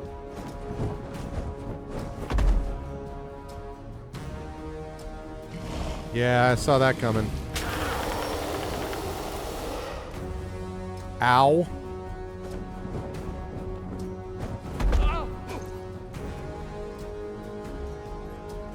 How rude. How did that hit me? How big was that cone just then? Wow, man.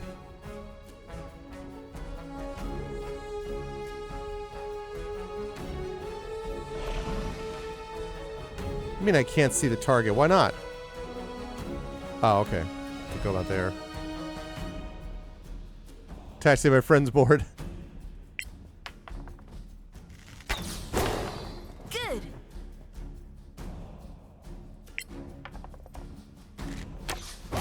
Okay, so 22 at least. Love it.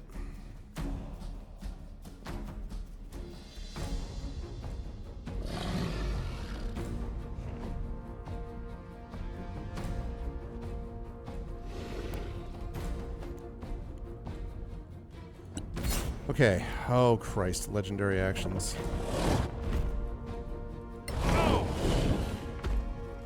Indomitable!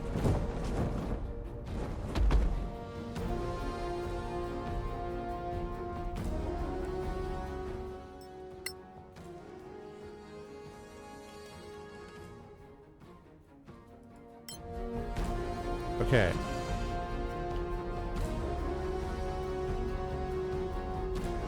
Too far away to be perceived, huh?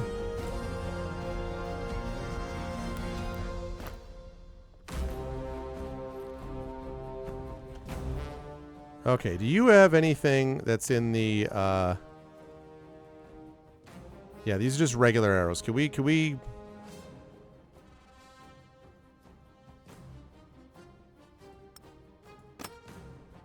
It's probably resistant to this, but...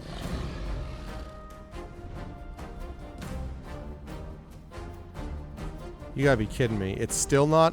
Why is it too far away to... It was not too far away before.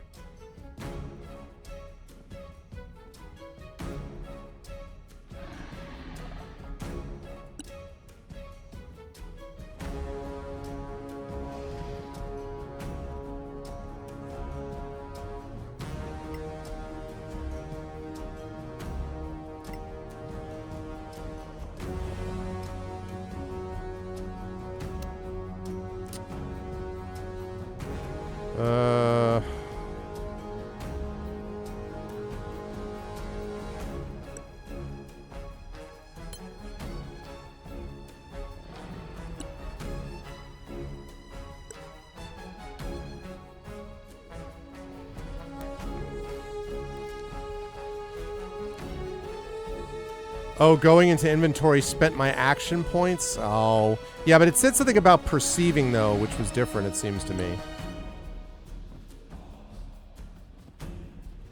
Okay, increased reliance.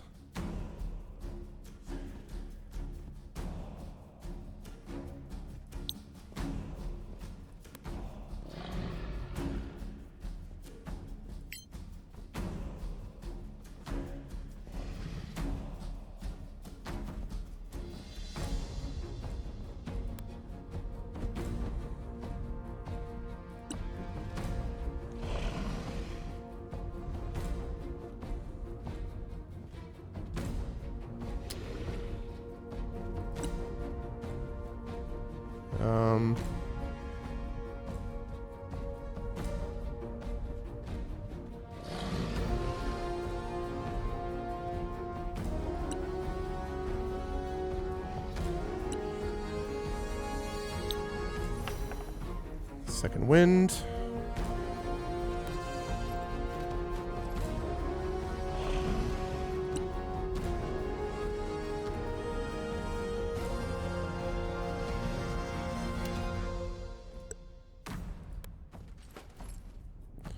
Now he gets the legendary actions, yeah. Damn it. Okay. Now, alright, the time has come.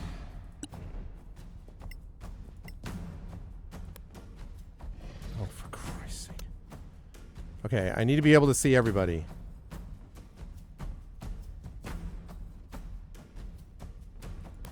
Okay, I should be able to see everybody here, he said, hopefully. Okay, good. Yep. You mean out of range? Come on, man. Ah, fine. Marike, Evo, Fury.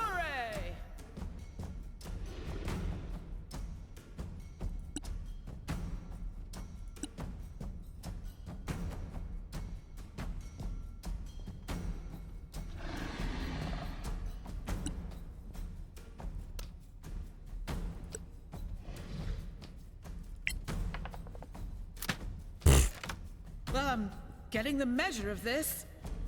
Nice shooting, Tex. Alright, I tried to split myself up as much as I could. Yeah, but I still don't understand why not able to be perceived as part of that. Ow. Damn it. Plus 15.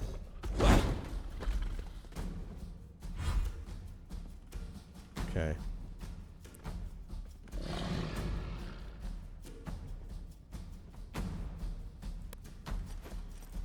Okay.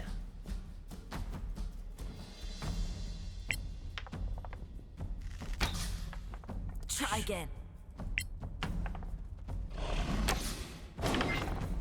Not on that time.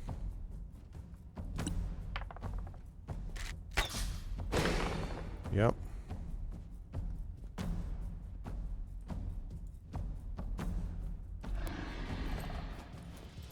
This is called the spread out method. I should have changed over his AC. Ow.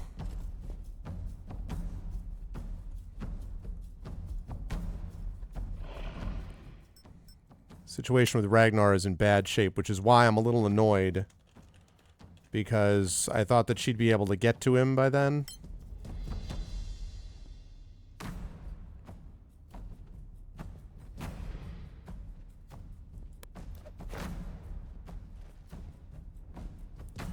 Why can I still not see you?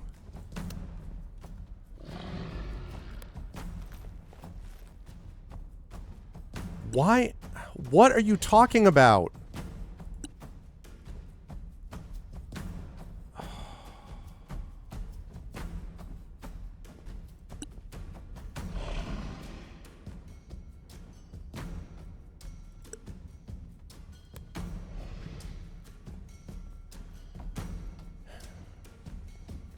Yeah, maybe. Maybe it's the short bow. Stop attacking Ragnar! God damn it.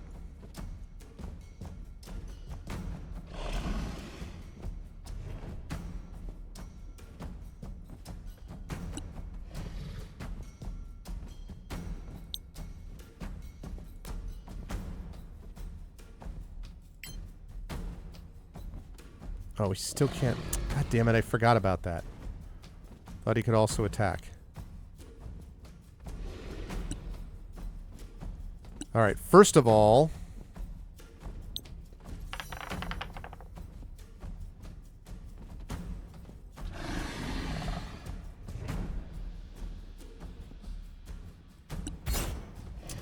Stupid legendary action.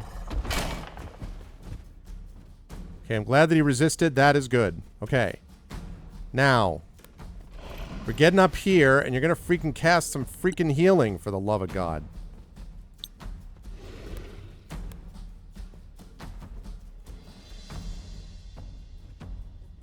Marike, Evo, Cure.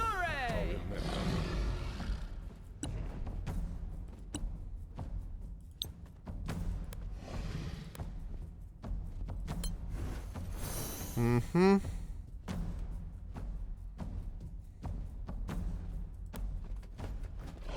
I gotta get Arvin out of there so that he can, like, actually be seen. Attack, attack. Thank you.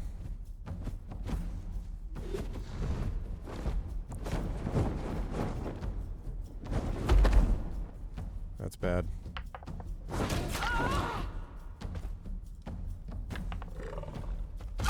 Ow again. Ow 3 times. Okay. Still, though. Shoutouts to the devs for letting me save in the middle of combat.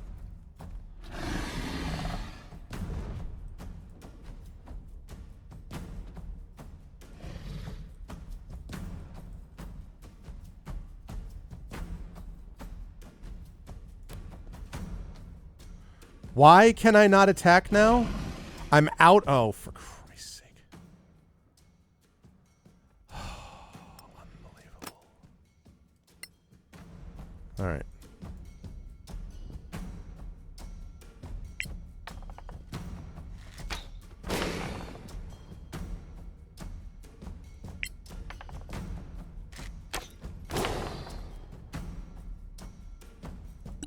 Seems like he was immune to poison anyway. Oh, come on. Exactly. He ate his vegetables near his growing up. That's true. Legendary action. Ow.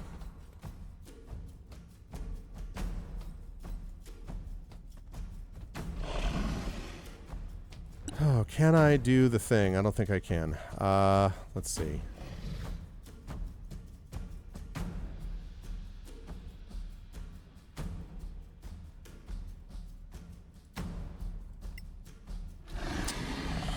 Not, can't get to her.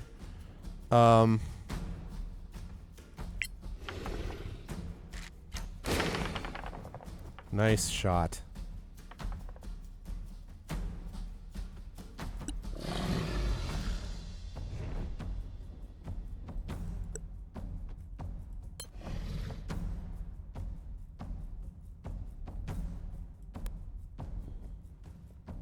What went wrong there? Oh, God damn it.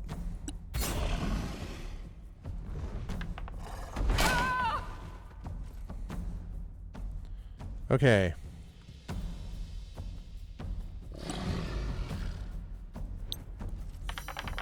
Right. Now.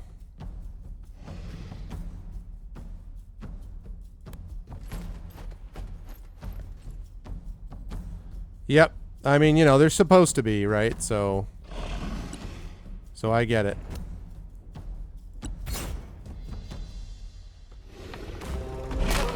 Oh my God, still alive with 1 freaking hit point.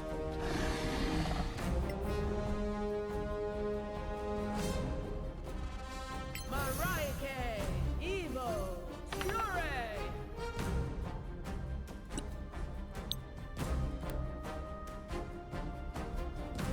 I mean,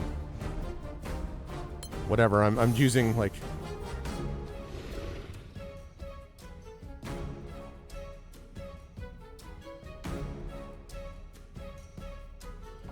All right, this way if he shoots acid breath, he has to choose a direction that he's going to do it in.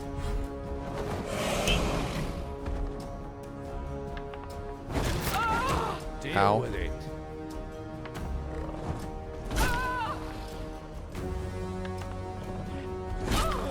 It's a good thing I spent all that freaking time healing, because she's probably dead with this next legendary action. Hey, Kraken.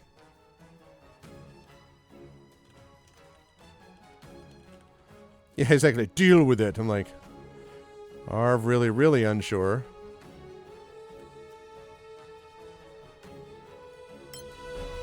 Okay. So, let's see.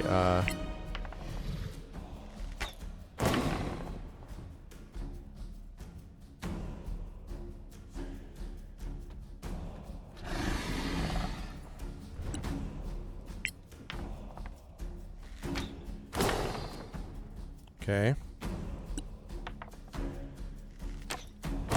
That is how you do it. Legendary action, I know. I know. Yeah, I know.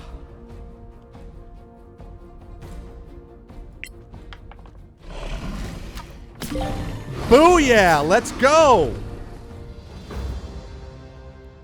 Got it. Do you think that was her? Exoniaca? Certainly the cataclysm killed her, but somehow her soul was trapped in this place. Oh no, she's between fine. the worlds. She wasn't Cursed by dead. her She was just experiments. dying. Makes you think about how careful Thank you you. should be with magic. Anyway, at least now she's free.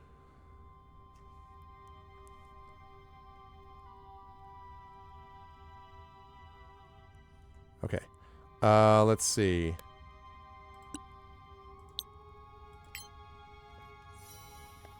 There we go. See, she was just unconscious. It was fine. Okay. I am very glad, though, that I healed before I came here, because that I short rested. I honestly short rested because of like attunement. So I wasn't doing it because of that. Yeah, first I want to make sure that these people are preserved, and then once that's done. And actually, you know, Ragnar had some of this. Really, it never got hit. So Arvin was doing some serious work. He put in he probably did the most damage, I would say. So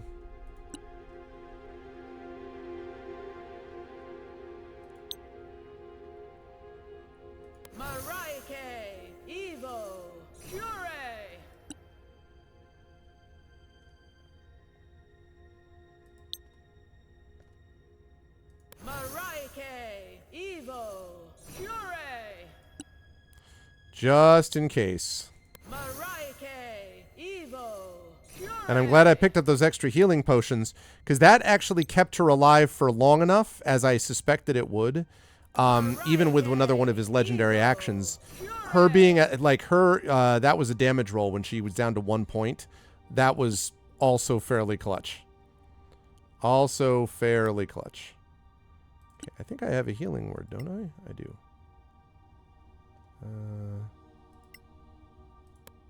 Natura evo curee.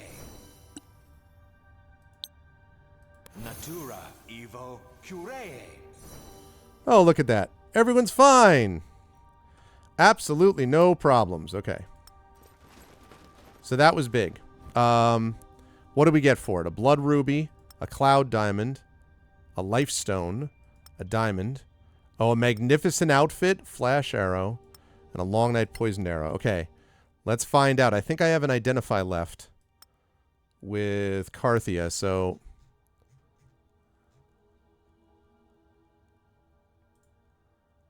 let's find out what this is. Oh, okay, sounds good. Thank you, Effect Life. Garb of the Prudent Shield. I will do that. I think it does not have co-op for the single-player campaign, Match It, but I think, although don't quote me on this, that a couple of the mods that have been made, like a couple of the separate, actually, modules, not necessarily mods like you would think of it, may have co-op within them, but I'm not 100% sure about that. I love everything in co-op if I can get it, so. Garb of the Prudent Shield. Created by Adrastrea Apollemius the Prudent Shield, master of abjuration of the Manichalan Arcaneum. Legendary cloth is imbued with ancient magics and is unsurprisingly a great defensive item. +3 to AC. Critical hits are considered normal hits for the creature. Grants proficiency in Arcana and Shield of Faith and Death Ward. 10 plus Dex bonus. That's pretty badass.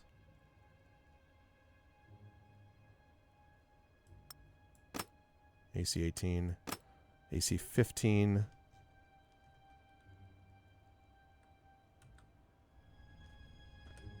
Let me see what I can do about a short rest.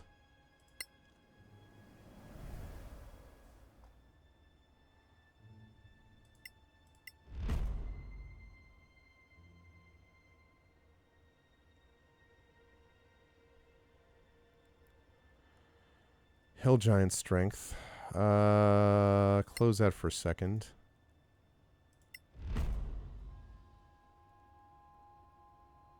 No, close. You know what? She doesn't need that the way that she could use this.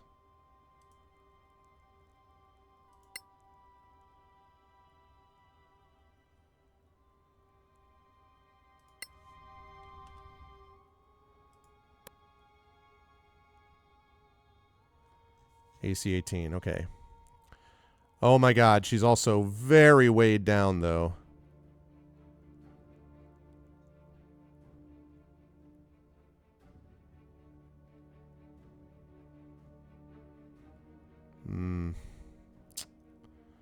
These are too good for those not to be attuned, though.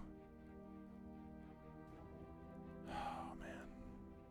Alright, well. Here's what that means. That means it's time for the pack mule known as Ragnar.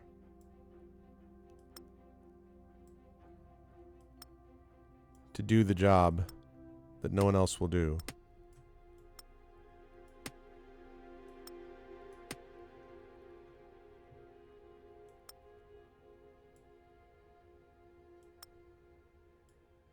Okay. All right, now he has a little too much encumbrance, but I'll take care of that. He does not need to be carrying studded leather. Frankly, he doesn't need to be carrying studded leather +1 either. Or a longbow +1.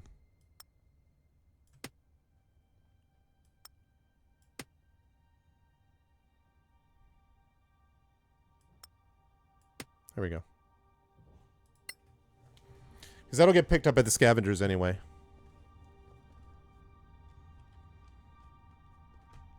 Oh, attuned. There are magical items in 5th edition and Dungeons & Dragons and just 5th edition in general that require you to be connected to them, which basically means you have to rest and focus your attention on them. There's a limit on how many things you can be attuned to at once, but a lot of magical items do not actually trigger and don't actually give you their benefits unless you are attuned to them. Some magical items you don't need to be, but there are other magical items that you do. And so you can't, the benefits that she has now with the things that I've mentioned, like having being able to cast all of this critical hits or normal hits, proficiency in Arcana, Shield of Faith, Death Ward, like all that stuff is stuff that she wouldn't be able to use if she was not attuned to the item. So that's what that is. And it usually takes a short or a long rest to attune.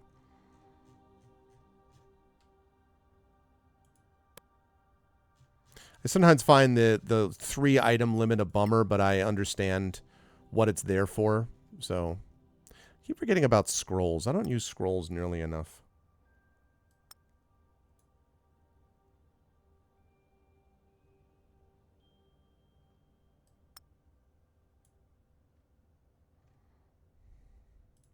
That was important, by the way, to keep spacing. This is something which needs to happen quite a bit. You've got to have spacing. And there are a lot of times where... I guess I could use that, couldn't I? You know what? I made a mistake. I should have had him attuned to that. Although he might not be able to, but... Yep, no problem. See, because the thing is, this is a periaptive health. Yeah, see, I'm not attuned to some of these things, so they're not really doing anything. So Warhammer +2 is nice, but I don't think you need to be attuned to it. You do need to be attuned to this. What do I need to be attuned to? Okay, Hill Strength. Okay, Hill Giant Strength. That I've got to stay attuned to. Boots of Striding and Springing. I definitely need that. So that I need to be attuned to. And then what's the final item? Oh, is it Brightwall? Shoot, because that's +2 to AC. Because I sure would like to use me some Anvil.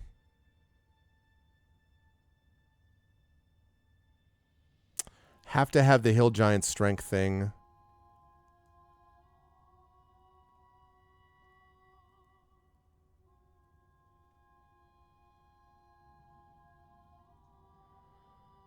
Yeah, see, I really need these things. I need that because he needs movement. He needs to be able to get up close and personal with people quickly.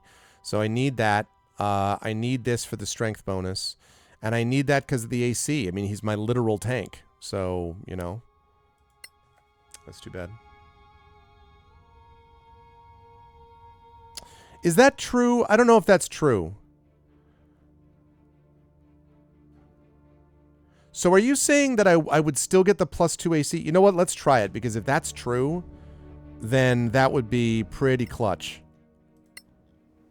If that's true. All right, so his AC is 23 right now. So it's 22 AC.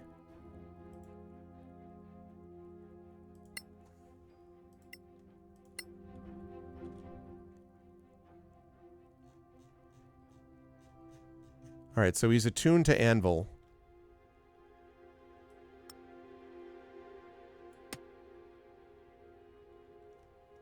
God, that's so much damage. And look at the resistance. Like, his cold resistance damages half to cold, damages half to fire. It's 22 instead of 23, but you know what? It's still worth it. It would, see, normally when you're attuned to it, you would get an extra AC. But honestly, 22 AC is still pretty ridiculous. And like, it's so beneficial to have a +3 weapon. Like, I mean, and look at that. 1d8 +3 damage. 1d10 +3 damage. Okay, so versatile. So 1d8 +3 plus 1d8 ice or frost plus 1d8 fire. So basically 3d8 +3 every hit. And his charisma score is 21. And he's resistant to cold and fire damage. I mean, like, that's pretty sick. I think I did Geister, although I don't remember. So yeah, I think this is a good call, actually. Okay, and then I'm going to make sure that I haven't missed anything else. Also, I'm going to delete these millions of other things. That fight went well. That fight went well. That was, I was worried about the acid breath thing, which is another reason why, again, spacing is so important. So you're not right in front of the creature where it can get a bunch of you at once. I'm still not 100% sure how Arvin was gotten, to be perfectly honest. Like, because I didn't think that... So I did come here. You could just go back. Okay, yeah, I did this already. All right.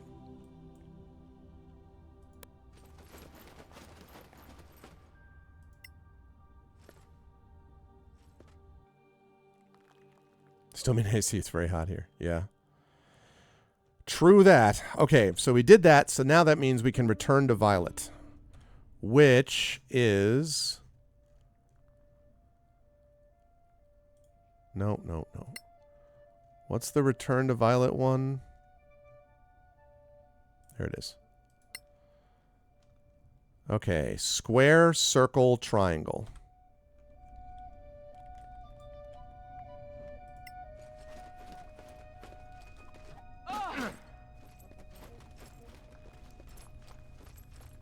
That was a pretty good fight. One more. Yep.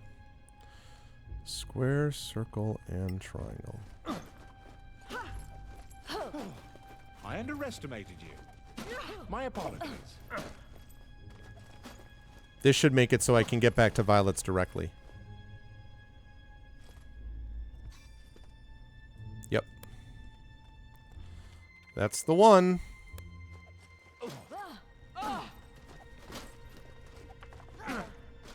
That was something.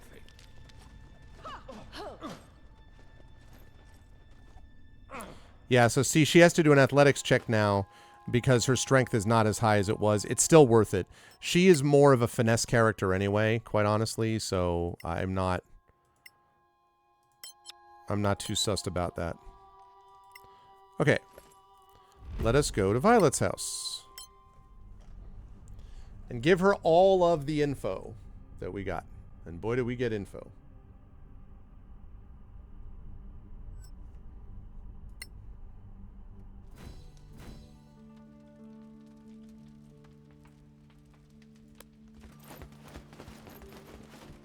Oh.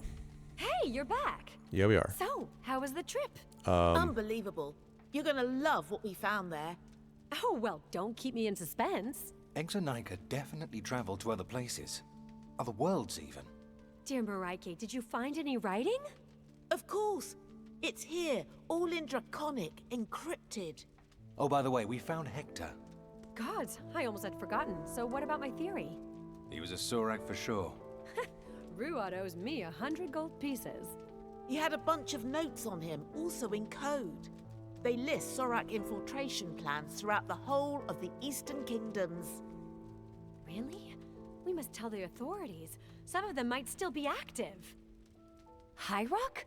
I know that place. It's an outpost in the Marches. My friend Garrett runs it. He might be in danger. I have to go. Wait. Can you decipher Exonica's books? Yes, given time. But my friend... We'll take care of that. If you'll stay and transcript the books for us. Fine. It did a little High bit. Rock's not too far. Tell Garrett I sent you. And find that Sorak infiltrator. You got it.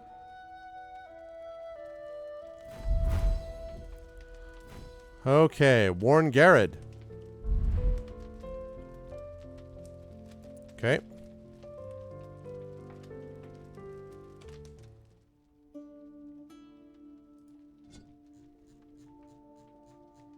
There's all the bestiary stuff.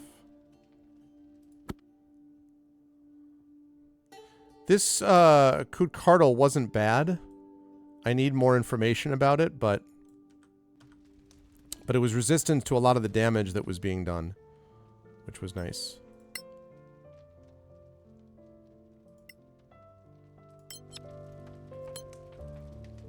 Okay.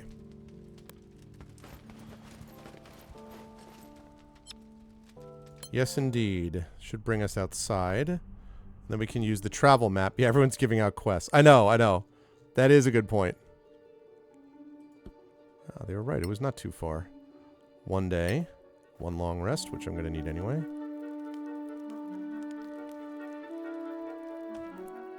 Also, crafting. He can't. Oh yeah, the Abyssal Agitator.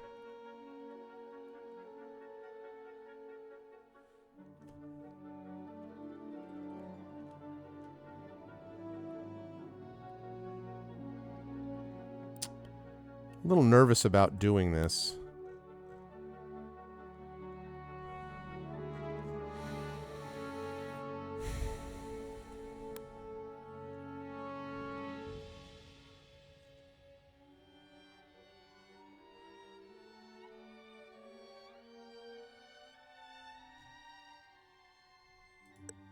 Go ahead and start crafting that. And resume.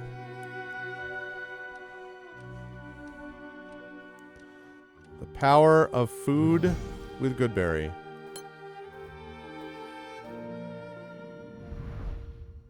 Okay, we have to warn you, Garrett. Garrett, you may have an infiltrator within your midst.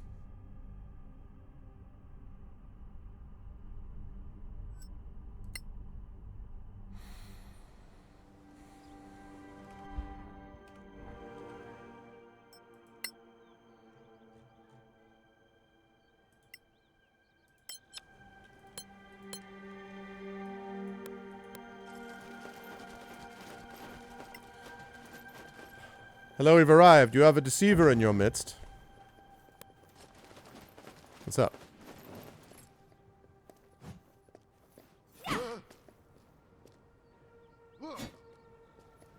Are you Garad? It's me. I recognize you, but what are you doing here? Violet Goodcheer sent us. Huh? What is it now? Does she need a hand destroying something? Sounds like she has quite a reputation. You know, shock arcanists. We're here because we found the remains of Hector in Telema, You did. and he was a Sorak. No surprise there.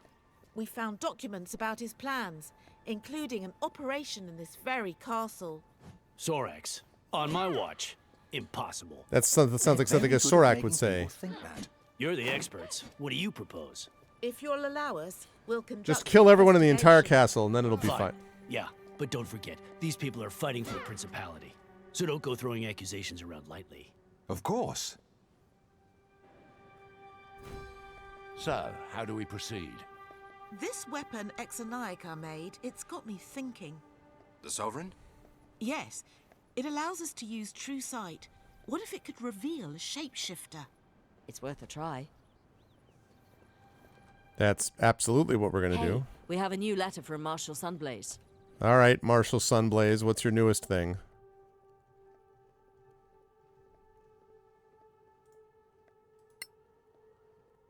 All right, we already know about that.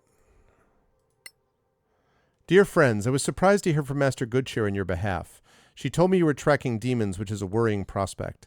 The thought that Sorakath and demons could be working together keeps me up at night. On the bright side, the troops of the Principality won a decisive battle on the front. I'm afraid this might push our enemy to move its troops northwards and cause more trouble for the Snow Alliance. Good luck with your research, Marshal Barrack Sunblaze.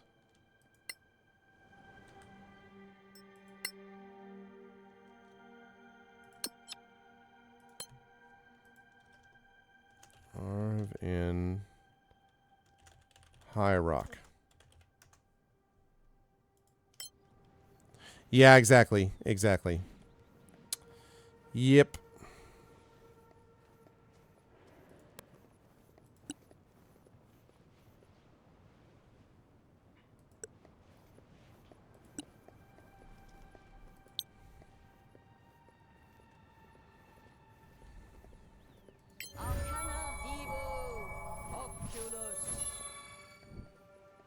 Non-detection. You don't see that every day. These guys have something to hide. Wanting privacy is not a crime. Anyway, I think we have our list of suspects. Let's talk to them. And be ready for anything. That's my plan. All right, speak to Brennan Lingard, Ethelyn Cook, Lorna Mighton, and Wayne Taylor. All right, Brennan Lingard. Where were you on the night of things? We need to talk. Of course. It's an honor to meet heroes such as yourselves. Is it, or are you Brennan, afraid? We believe there's a Sorak infiltrator here somewhere. What? Here? In the fort? In my body? I That's mean... ridiculous. The commander would have noticed. They're almost perfect shapeshifters and imitators. There are things you cannot fake. Care to elaborate?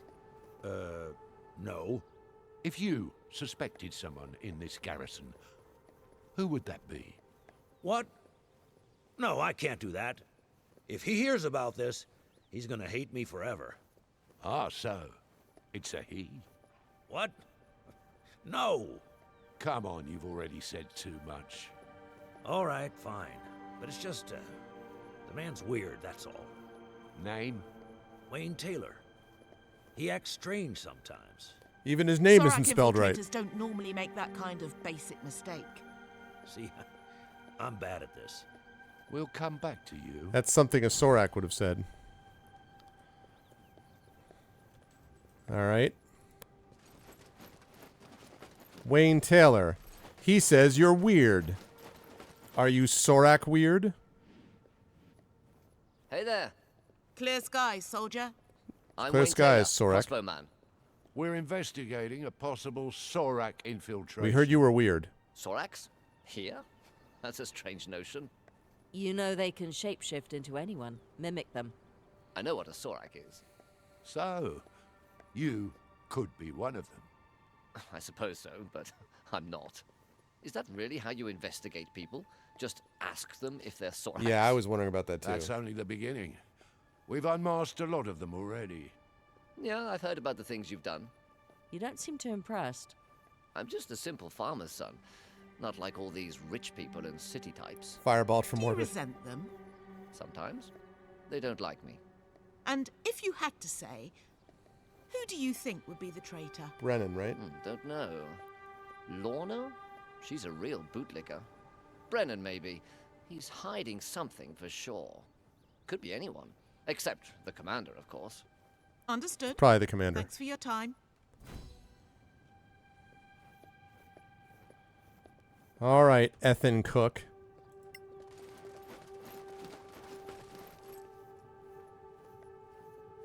A tin hut. At ease, soldier. His AC is Corporal 24 First Class now, Ethan which is Cook at your odd. service. Well, Corporal. Not that I'm we're complaining, looking but for a Sorak infiltrator. his AC went up. Here, among your comrades. By all the gods, you suspect me? Everyone is a suspect. Really? Yes, you too. But I'm a loyal soldier of the Principality. Why would anyone say any different? My record's clean. Check with the commander. We will. You do seem awfully nervous, though. And why not? I fought hard to make a career here. And now this? Do you suspect anyone else? Well, sure. Lorna. She's left her guard post at night more than once. I've caught her a couple times, reported her. The commander doesn't seem to care. We know enough. His AC looked like it was 24 for a second, but it's 22. Okay. So, Lorna Mighton, I heard that you've been leaving your post at night. Clear skies. A word, please. What's your name, soldier? Lorna Mighton. Am I in trouble? Why would you be? I don't know. But you're questioning people. We are.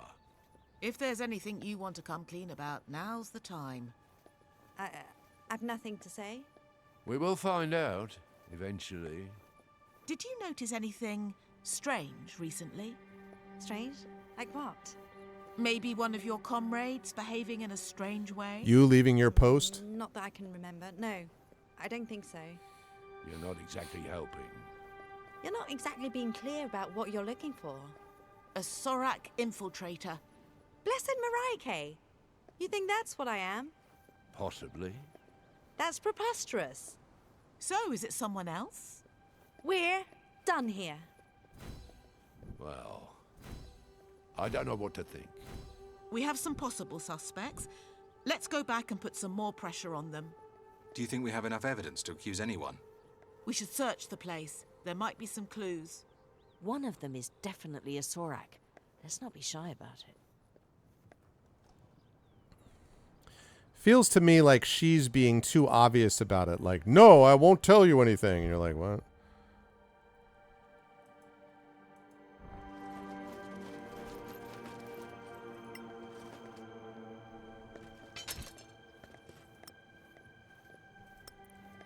Hidden message.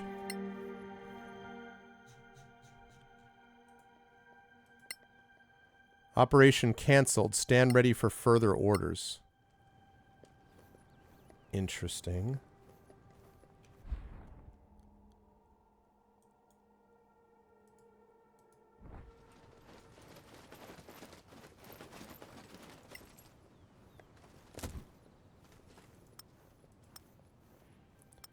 A love letter?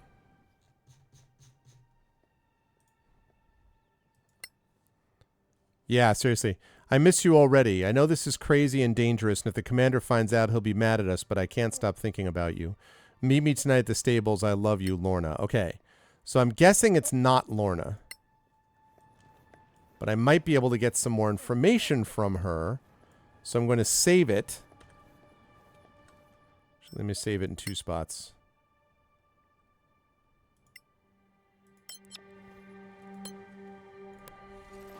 Be like, okay, we're ruling this out. I don't care about what your love life tells me, but give me more information. We need to talk. Do I have a choice? No, not really. We hear you sometimes leave your post at night. Who said that? Why do you need to know? Is it true? I need my privacy. Men don't seem to understand that. Why is it that only you take more time than others? Ugh. What the frippity frip? You're off the hook for now.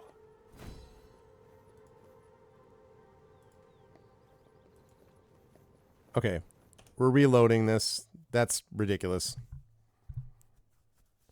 3. I already have a freaking I've got my charisma set to 21. Man.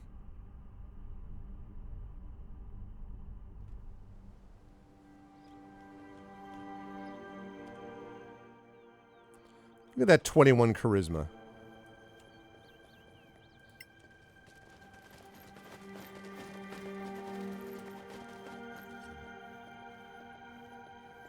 We need to talk. Yeah. Do I have a choice? No, we hear... Who said that? Why do you need... I need... Why is it...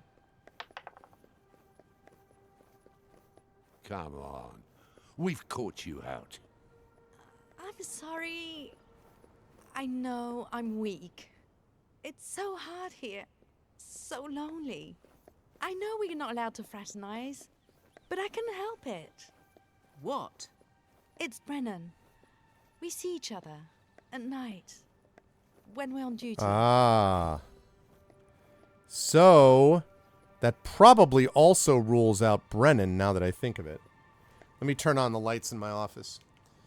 Moving on towards winter, chat. Well, fall first. It's getting darker.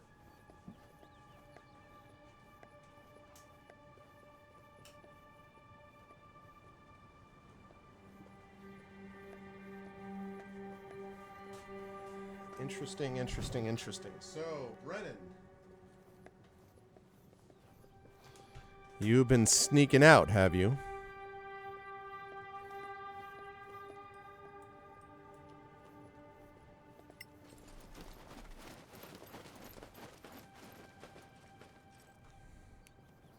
All right, Brennan.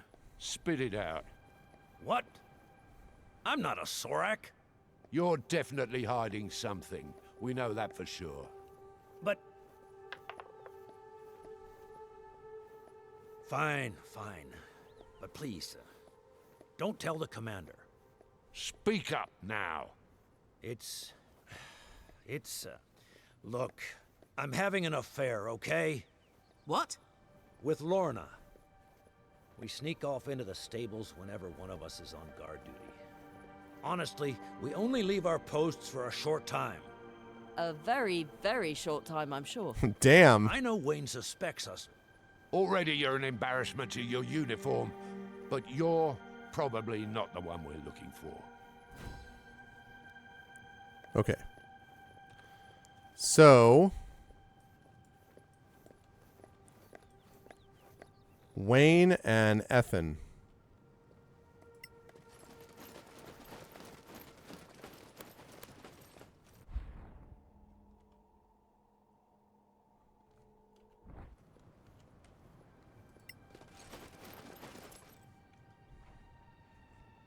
Ah, so you're back. Seriously. We are. You wear a non-detection device. Why? Privacy? We need you to take it off. No need. I've got to say, you're not very good at this. Well, it doesn't matter if my operation's been discovered, as long as I take your heads. Ah. So. Really? Suddenly a Sorarkath just shows up? He's just like, well, you got me. Like...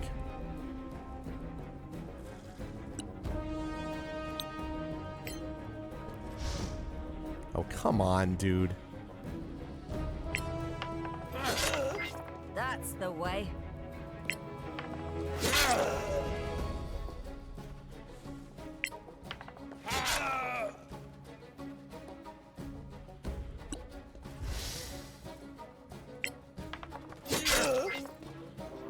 So much for taking my head.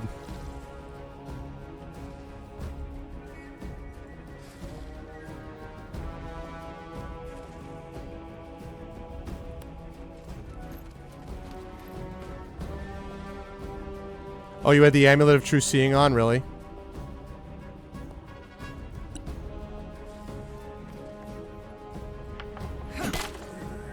Nice. Oh, shadow murder.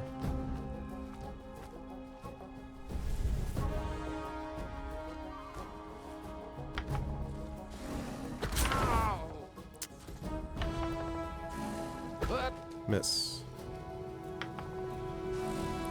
Miss.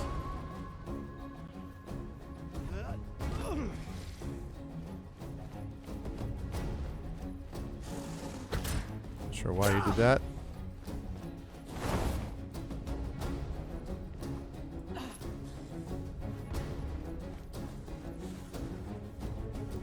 Yeah, I seem to remember having an Amulet of True Seeing, but I don't recall a lot about it.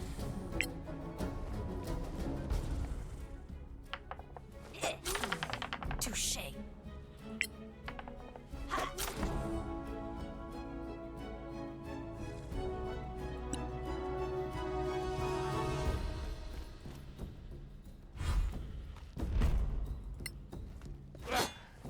I'm not giving you permission to leave.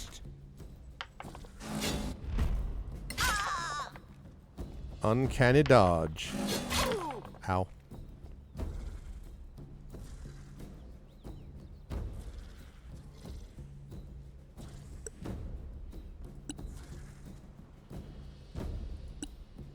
Let's see.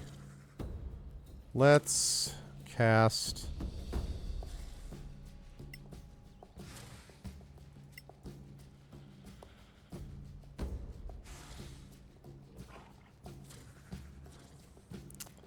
No, I don't need that.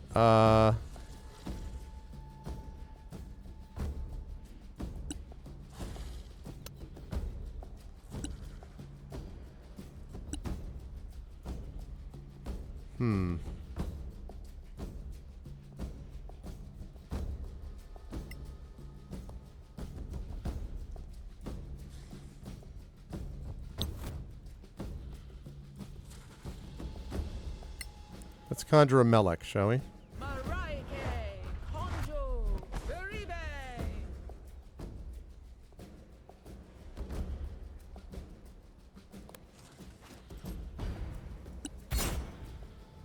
Ooh, a legendary action, huh?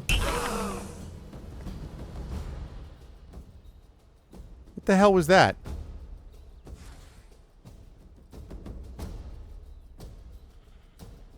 Oh, for the love of God. Really? Oh my God. Okay, you are going to die with great prejudice. Unbelievable.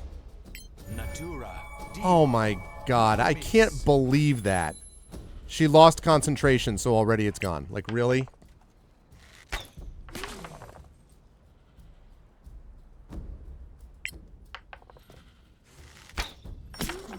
I am unbeatable. Jackass.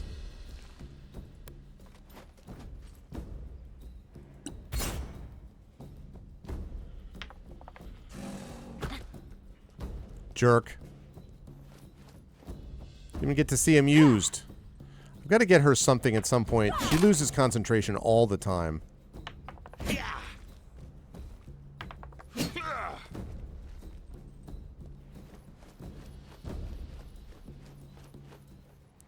There's invisible creatures elsewhere, yeah.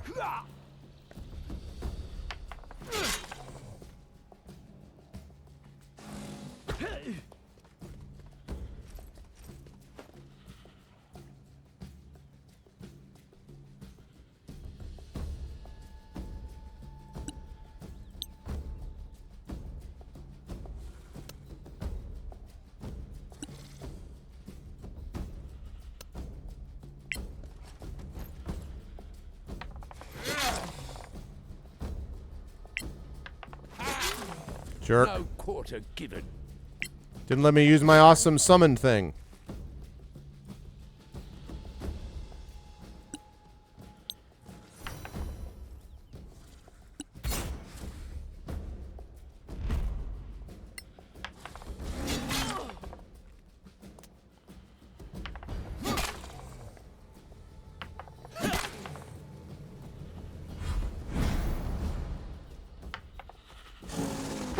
Miss. Miss again. Oh, that's not a miss.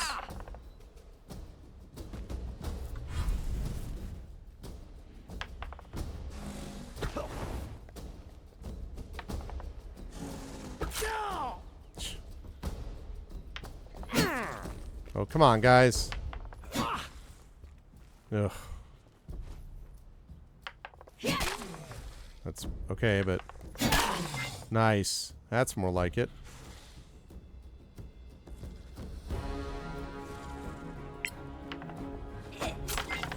Well deserved. Yeah, buddy.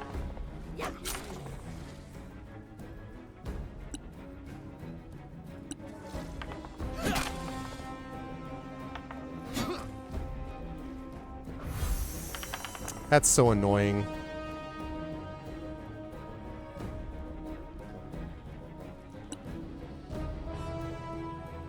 Can't believe he did that, man.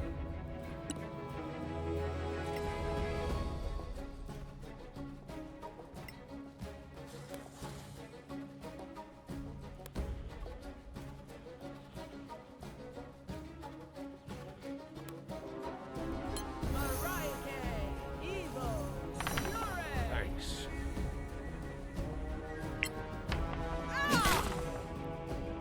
Booyah.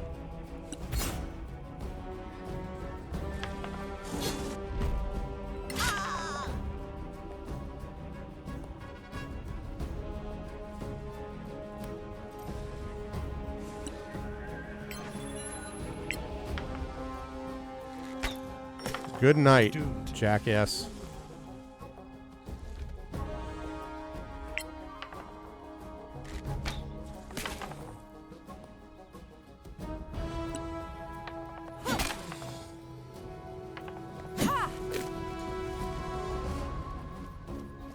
I mean, you should be able to take this dude down.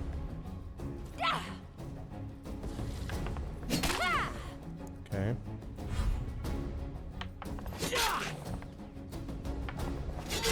Nice work.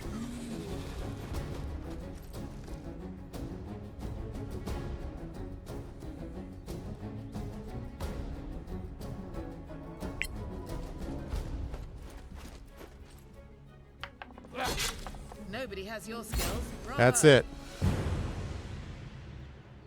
Jeez. Sorry about the mess. You were right. I never would have guessed. Ugly bastard. They shouldn't come back now. They're too busy with Galavan. So, it's true. They have a grip on Galavan's royal family, somehow. There's no other explanation. Well, let's hope we win this war. We need to go. More Soraks to find. Be on your way then. And say hello to Violet if you see her. We will. Stay in the light, Garad. Strike true. But first, I am going to loot.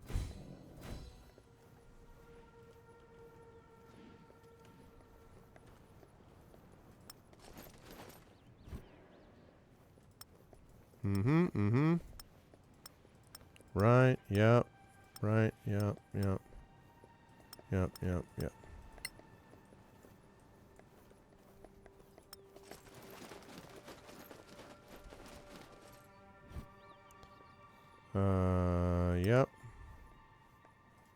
Yep.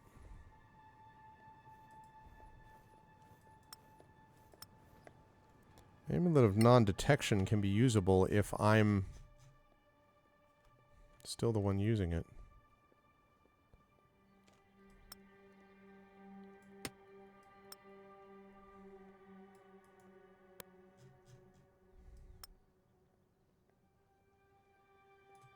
They don't actually let you equip it? Is that the idea?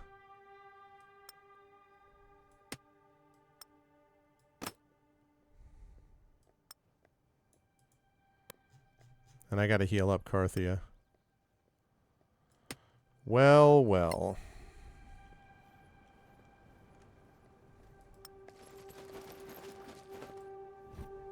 Tell me more. Yep. Right. Okay. Right. Yep.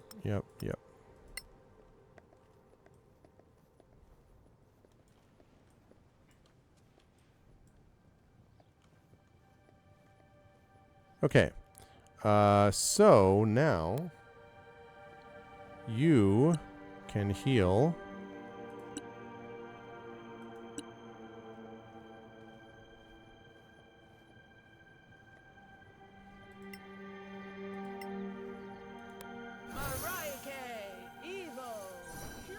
I owe you one.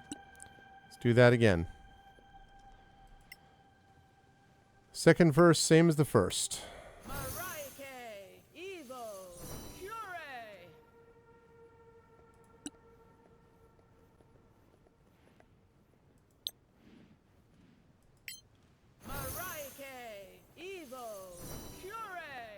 There we go. Lovely. Okay. So that takes care of that. So now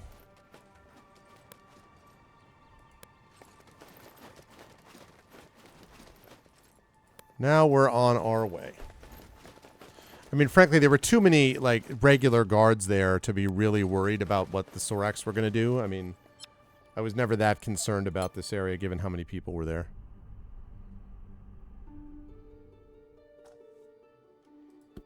All right, Violet.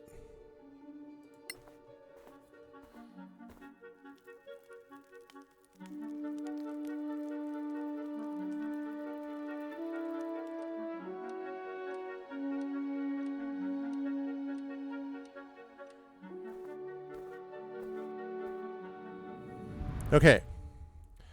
Violet, good news. Also, I hope you transcribe these books.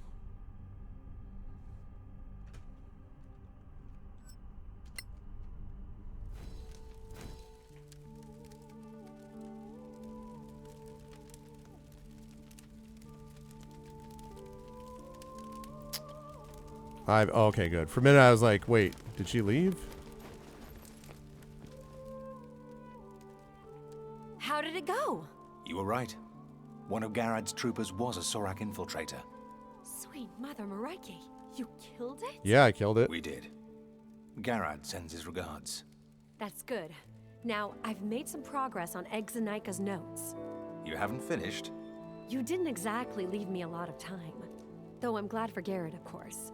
It's very fragmentary, and there are a lot of references to older times, but I have some clues. There is a passage, somewhere up north. A gate to the demon realms. There's a fortress, or prison, guarded by someone, through a pact with Exanika. I don't think it's the Snow Alliance. It's something else. What about the Pact of the Claw? Where did you hear that name? Vigdis told us about it. An old tradition. It does. Yes, that word could mean claw in a way, I guess. Well, if that's it, this pact has a representative of sorts. A speaker. Which means this old pact is much more important than Vigdis thought. This More old than pact. everyone thought. Who was that elder Vigdis talked about? You must be speaking about Gorm the Wise. Yes, that's it. Have you ever heard the Vigdis said story she of could have Doth sent us to Gorm him the too. Wise? Great. You can go to the White City through my gate. Gorm has one too. And I thought those were rare. Well, not anymore. Anyway, I need to clarify some more points here. As soon as I have more, I'll jump through my gate and bring you the news. Understood. Thanks for your help, Violet. Let's go meet this Gorm. Gorm.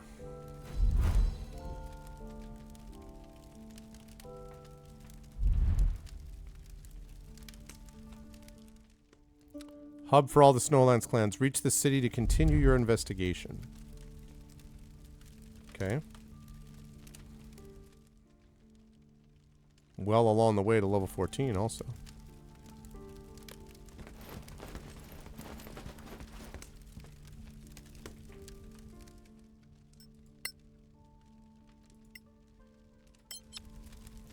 Okay.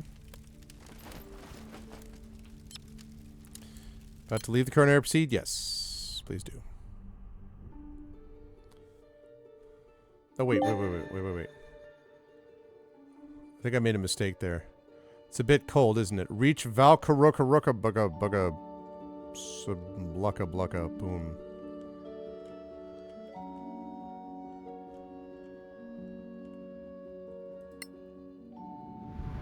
I forgot that you can go using her major gate. instead of going out that way. Hello, Sirius. Serious Fun. I like the name. Okay. So the main gate. I don't want to go out that way. That's the way I want to go. Why walk when you can teleport?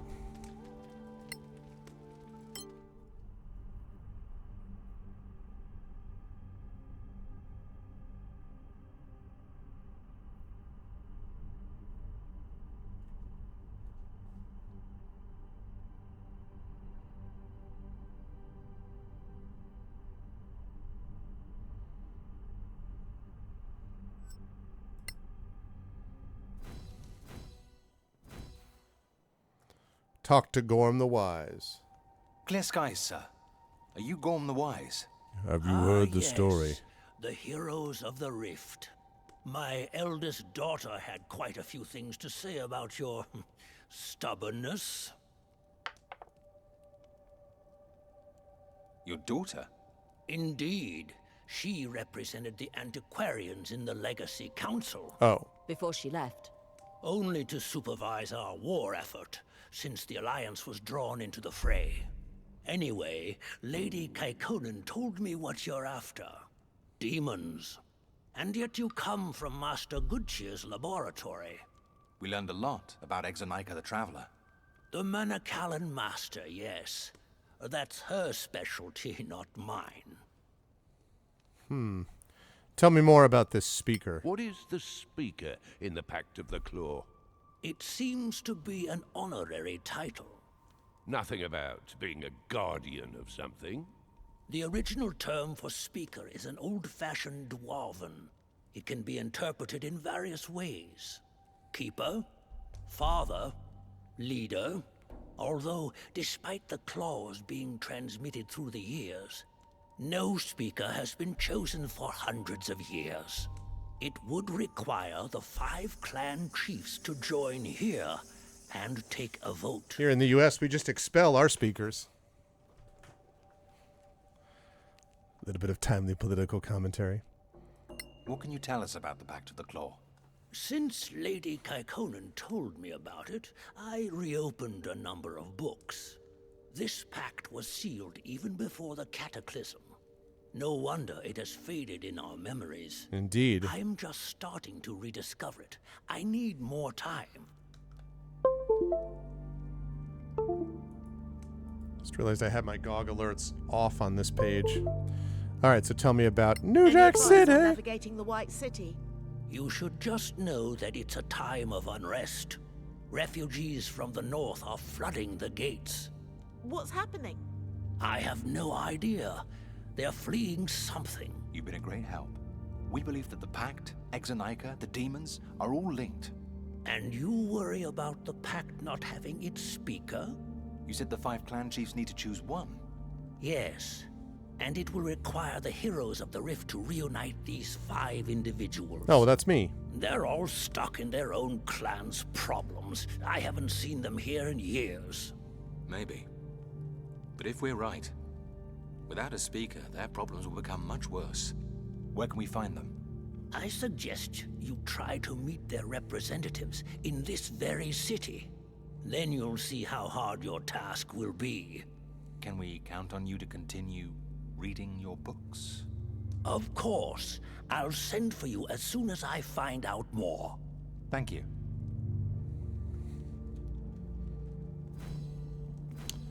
Okay. We have a new letter from Beric Sunblaze. Another We should write him freaking back. letter? Give some information about what we discovered. More Beric Sunblaze stuff. Dear friends, I received word from Commander Miles at High Rock Outpost. He tells me you unraveled a Sorak network that linked a scavenger quartermaster named Hector to an infiltrator among his men. That means that despite their massive attack against Caer Kiflin, the Sorak Cats still have sleeping agents all over the Eastern Kingdoms. Keep up the good work. Every operation that we reveal is another blow to their evil plans. Einar guide you, Marshal Beric Sunblaze. All right, well, we have a lot of representatives to meet, apparently.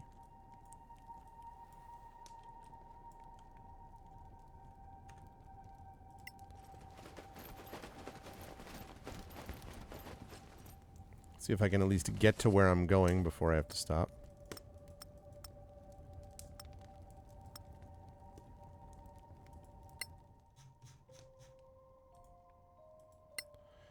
There is much mystery to the origins of gnomes. Which stories are to be believed is a question oft debated since they first emerged above ground after the cataclysm. Are they a native species to Solasta, or did they come through the rift? Did they exist on Ferendrag at the dawn of Solasta's history? Are they a magically created species or their own unique people? Who truly knows? The gnomes themselves are always evasive on the subject when pressed too hard by outsiders. Among many common tales gnomes have been heard to tell others, the most common include, "We dug our way here from a world underneath Solasta and caused the rift, so we hid to avoid taking the blame. We created a time travel machine which exploded and we lost all our memories and language. The dwarves and halflings taught us to read and write again. Millennia ago, deep under Ferendrach, strange beings ate strange mushrooms. Out of this quite unique diet came the gnomes." Whatever the truth may be, we do know that gnomes are not as tall as halflings, nor as tall or as broad as dwarves. Their quite unique tongue appears to have many words with roots in ancient Dwarven, and uses Dwarven runes when written. They are well suited to living underground, being able to see well in poor light. They are often reclusive, smart, and have an amazing talent for tinkering, a knack for cunning and humor, and a flexible approach to honor and morality. Okay. In the early days of its foundation, our brave dwarvish houses each took responsibility for the defense of an entry point of the early settlements in the valleys and mines of White Rock. We called these alliances Vartmerkint, which translates loosely from the Old Dwarvish as guardians of the entries, each group competing to outdo all the others in feats of engineering and martial prowess. As our lands expanded, other new clans and Vartmerkint were formed as was necessary and practical. The history of the Snow Alliance is a many-splendored tale of victory through millennia of hardships and adversity, forged in centuries of struggle and wars against the elements, the monstrous inhabitants of the region, the predations of the Manicalan Empire, the chaotic and catastrophic opening of the Rift, the equally traumatic Cataclysm, the War of Sorrow, and later wars. The earlier Vartmerkint recorded were among the indigenous snow dwarves in and around Val Karakukpun, White Rock City. That's not what I meant to do. Soon these Vartmerkint, or guardians by Dwarvish tradition, were named after the points of the compass, namely the eastern, Itanen, the western, Lantanen, the northern, Pojolan, and the southern guardians, Idalen Vartmerkint. Then there were the deep dwarves who guarded the mines and tunnels below the mountains, who became known as the central guardians, Kaiskainen Vartmerkint. And so were formed the leading clans we know to this day, but no land is impervious to change. Over time, this group of clans became the Snow Alliance, but as the ravages of the wars with Manicalan, the Cataclysm, and the War of Sorrows took their toll, we were left no choice but to seek help from those that lived around us in the mountains, forests, and valleys. First were the Sylvan Elves, who had fled the first formation and expansion of the Manicalan Empire, settling in the western forests. Their cunning and bravery, uncomplaining, won them our trust and first entry to the Alliance. And then, after the near destruction of the first Lantern in the Cataclysm, we passed that banner to them. Next came the fall of the first Itanen, utterly destroyed in the War of Sorrows. The Snow Alliance was on its knees, but the humans that had come through the rift never once shirked their duty, always guarding, always fighting, always working to help anyone in need, using all of their alien knowledge and skills to keep the Alliance safe from any threat, becoming the second Itanen. And so the Snow Alliance now stands proud, all 200 clans with 5 preeminent, the Itanen, Lantanen, Pojolan, Edelen, and Keskainen.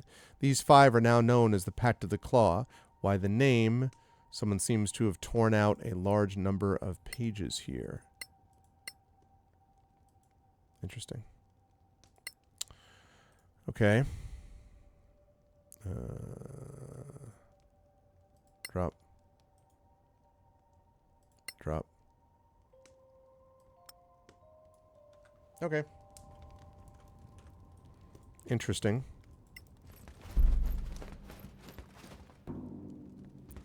And here.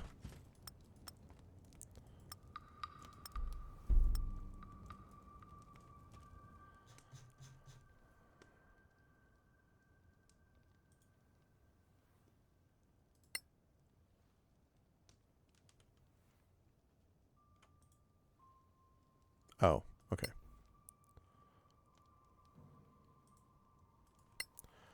The roots of our mountains run deep, but none deeper or as wide as blessed Val Carocapun, known in the common tongue as White Rock City. Although our ancient metropolis has a history lost in time, we know that the Manicalan elves had yet to defeat the dragon menace when we mined the first of the finest marbles, granites, and fabulous quartz of rarest quality from the mountain's veins. When the Manicalan Empire first attacked us, the clan Kaikkonen were already constructing fortifications. Valkarakopun was by then a large city fueled by the discovery of veins of almost pure gold, silver, and flawless precious gems, positioned on a strategic pass linking the southern lands with the endless Great White to the north. The city not only expanded down through the mountain, using marvels of our dwarf engineering that include complex elevators, ventilation, and heating, but also out to the north and south with substantial fortified areas in concentric rings.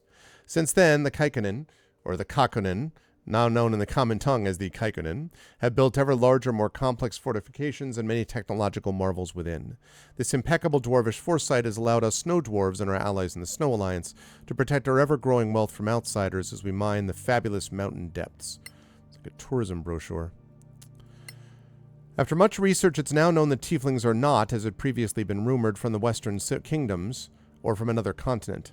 After much effort and at great expense, we finally managed to get a group of tieflings to agree to be interviewed. How much of what they said is true is up for debate. Until we can unearth more evidence, the following is as good as we can get. The first tieflings were from Termar, and they entered Solasta through the rift. They were enemies of the Sorakath even before they entered Solasta. Their legends speak of an infernal curse on the peoples, family, and descendants of a priest of Pakri named Icon. Icon's bargain with the Devil Prince had been made in order to save their kingdom, and to also be immune to the control of Sorax, but that bargain came at a terrible price, an infernal taint, a curse that produced the tieflings. The bargain failed to save their kingdom, forcing them to flee through the rift.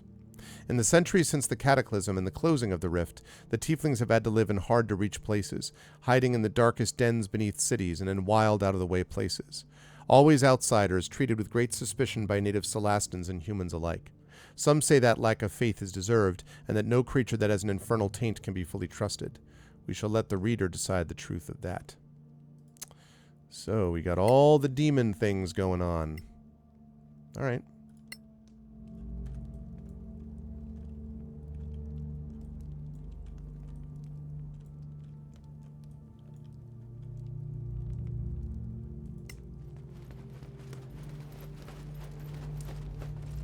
Talk to Vigdis to ensure she will cast her vote, obviously.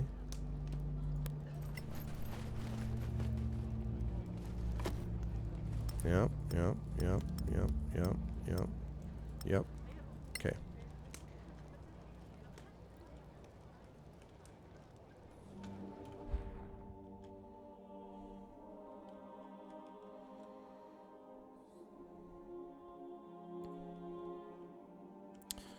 Basket, a sack, pots. Okay. And all in White Rock City.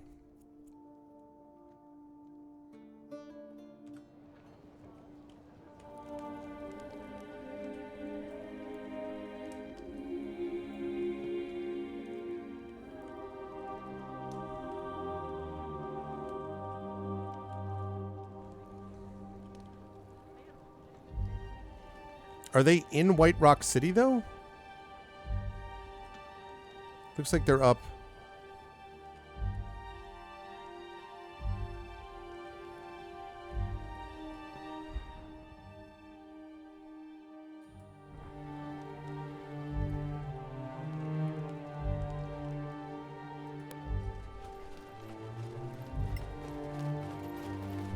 I like this music.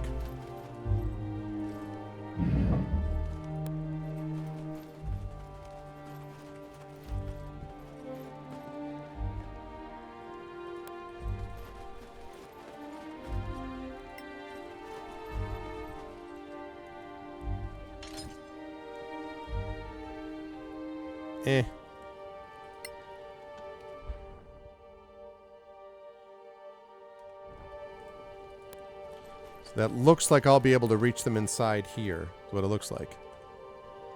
So, open. Yeah.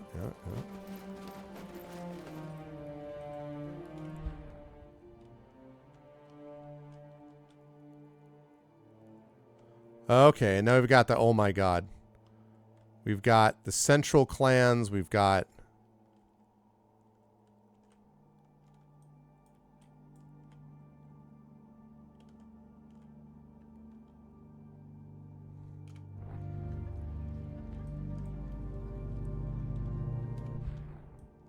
like an organ.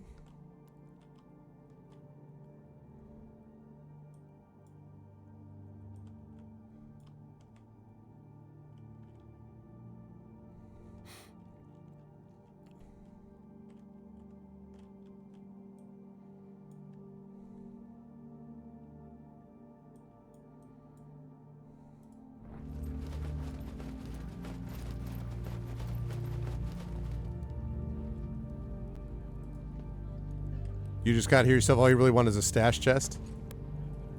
Yeah, it seems like there's like I'm going to be interested to see. Wonder if you have to do a quest for each of them or something. Neat. That is something we will be checking out soon, but not right now. Because the time has come, chat. I need to wrap up for the evening, but that was a lot of fun, and we've got a lot of Solasta in our future. We've only got one TTRPG thing this month on this channel, which means that we have... See, I've done... Let's see. Sorcerer Update, yeah. Right, I did the Primal Calling. I didn't need all of that. Lost Valley I played, and now, of course, Palace of Ice. We're doing that, too. So...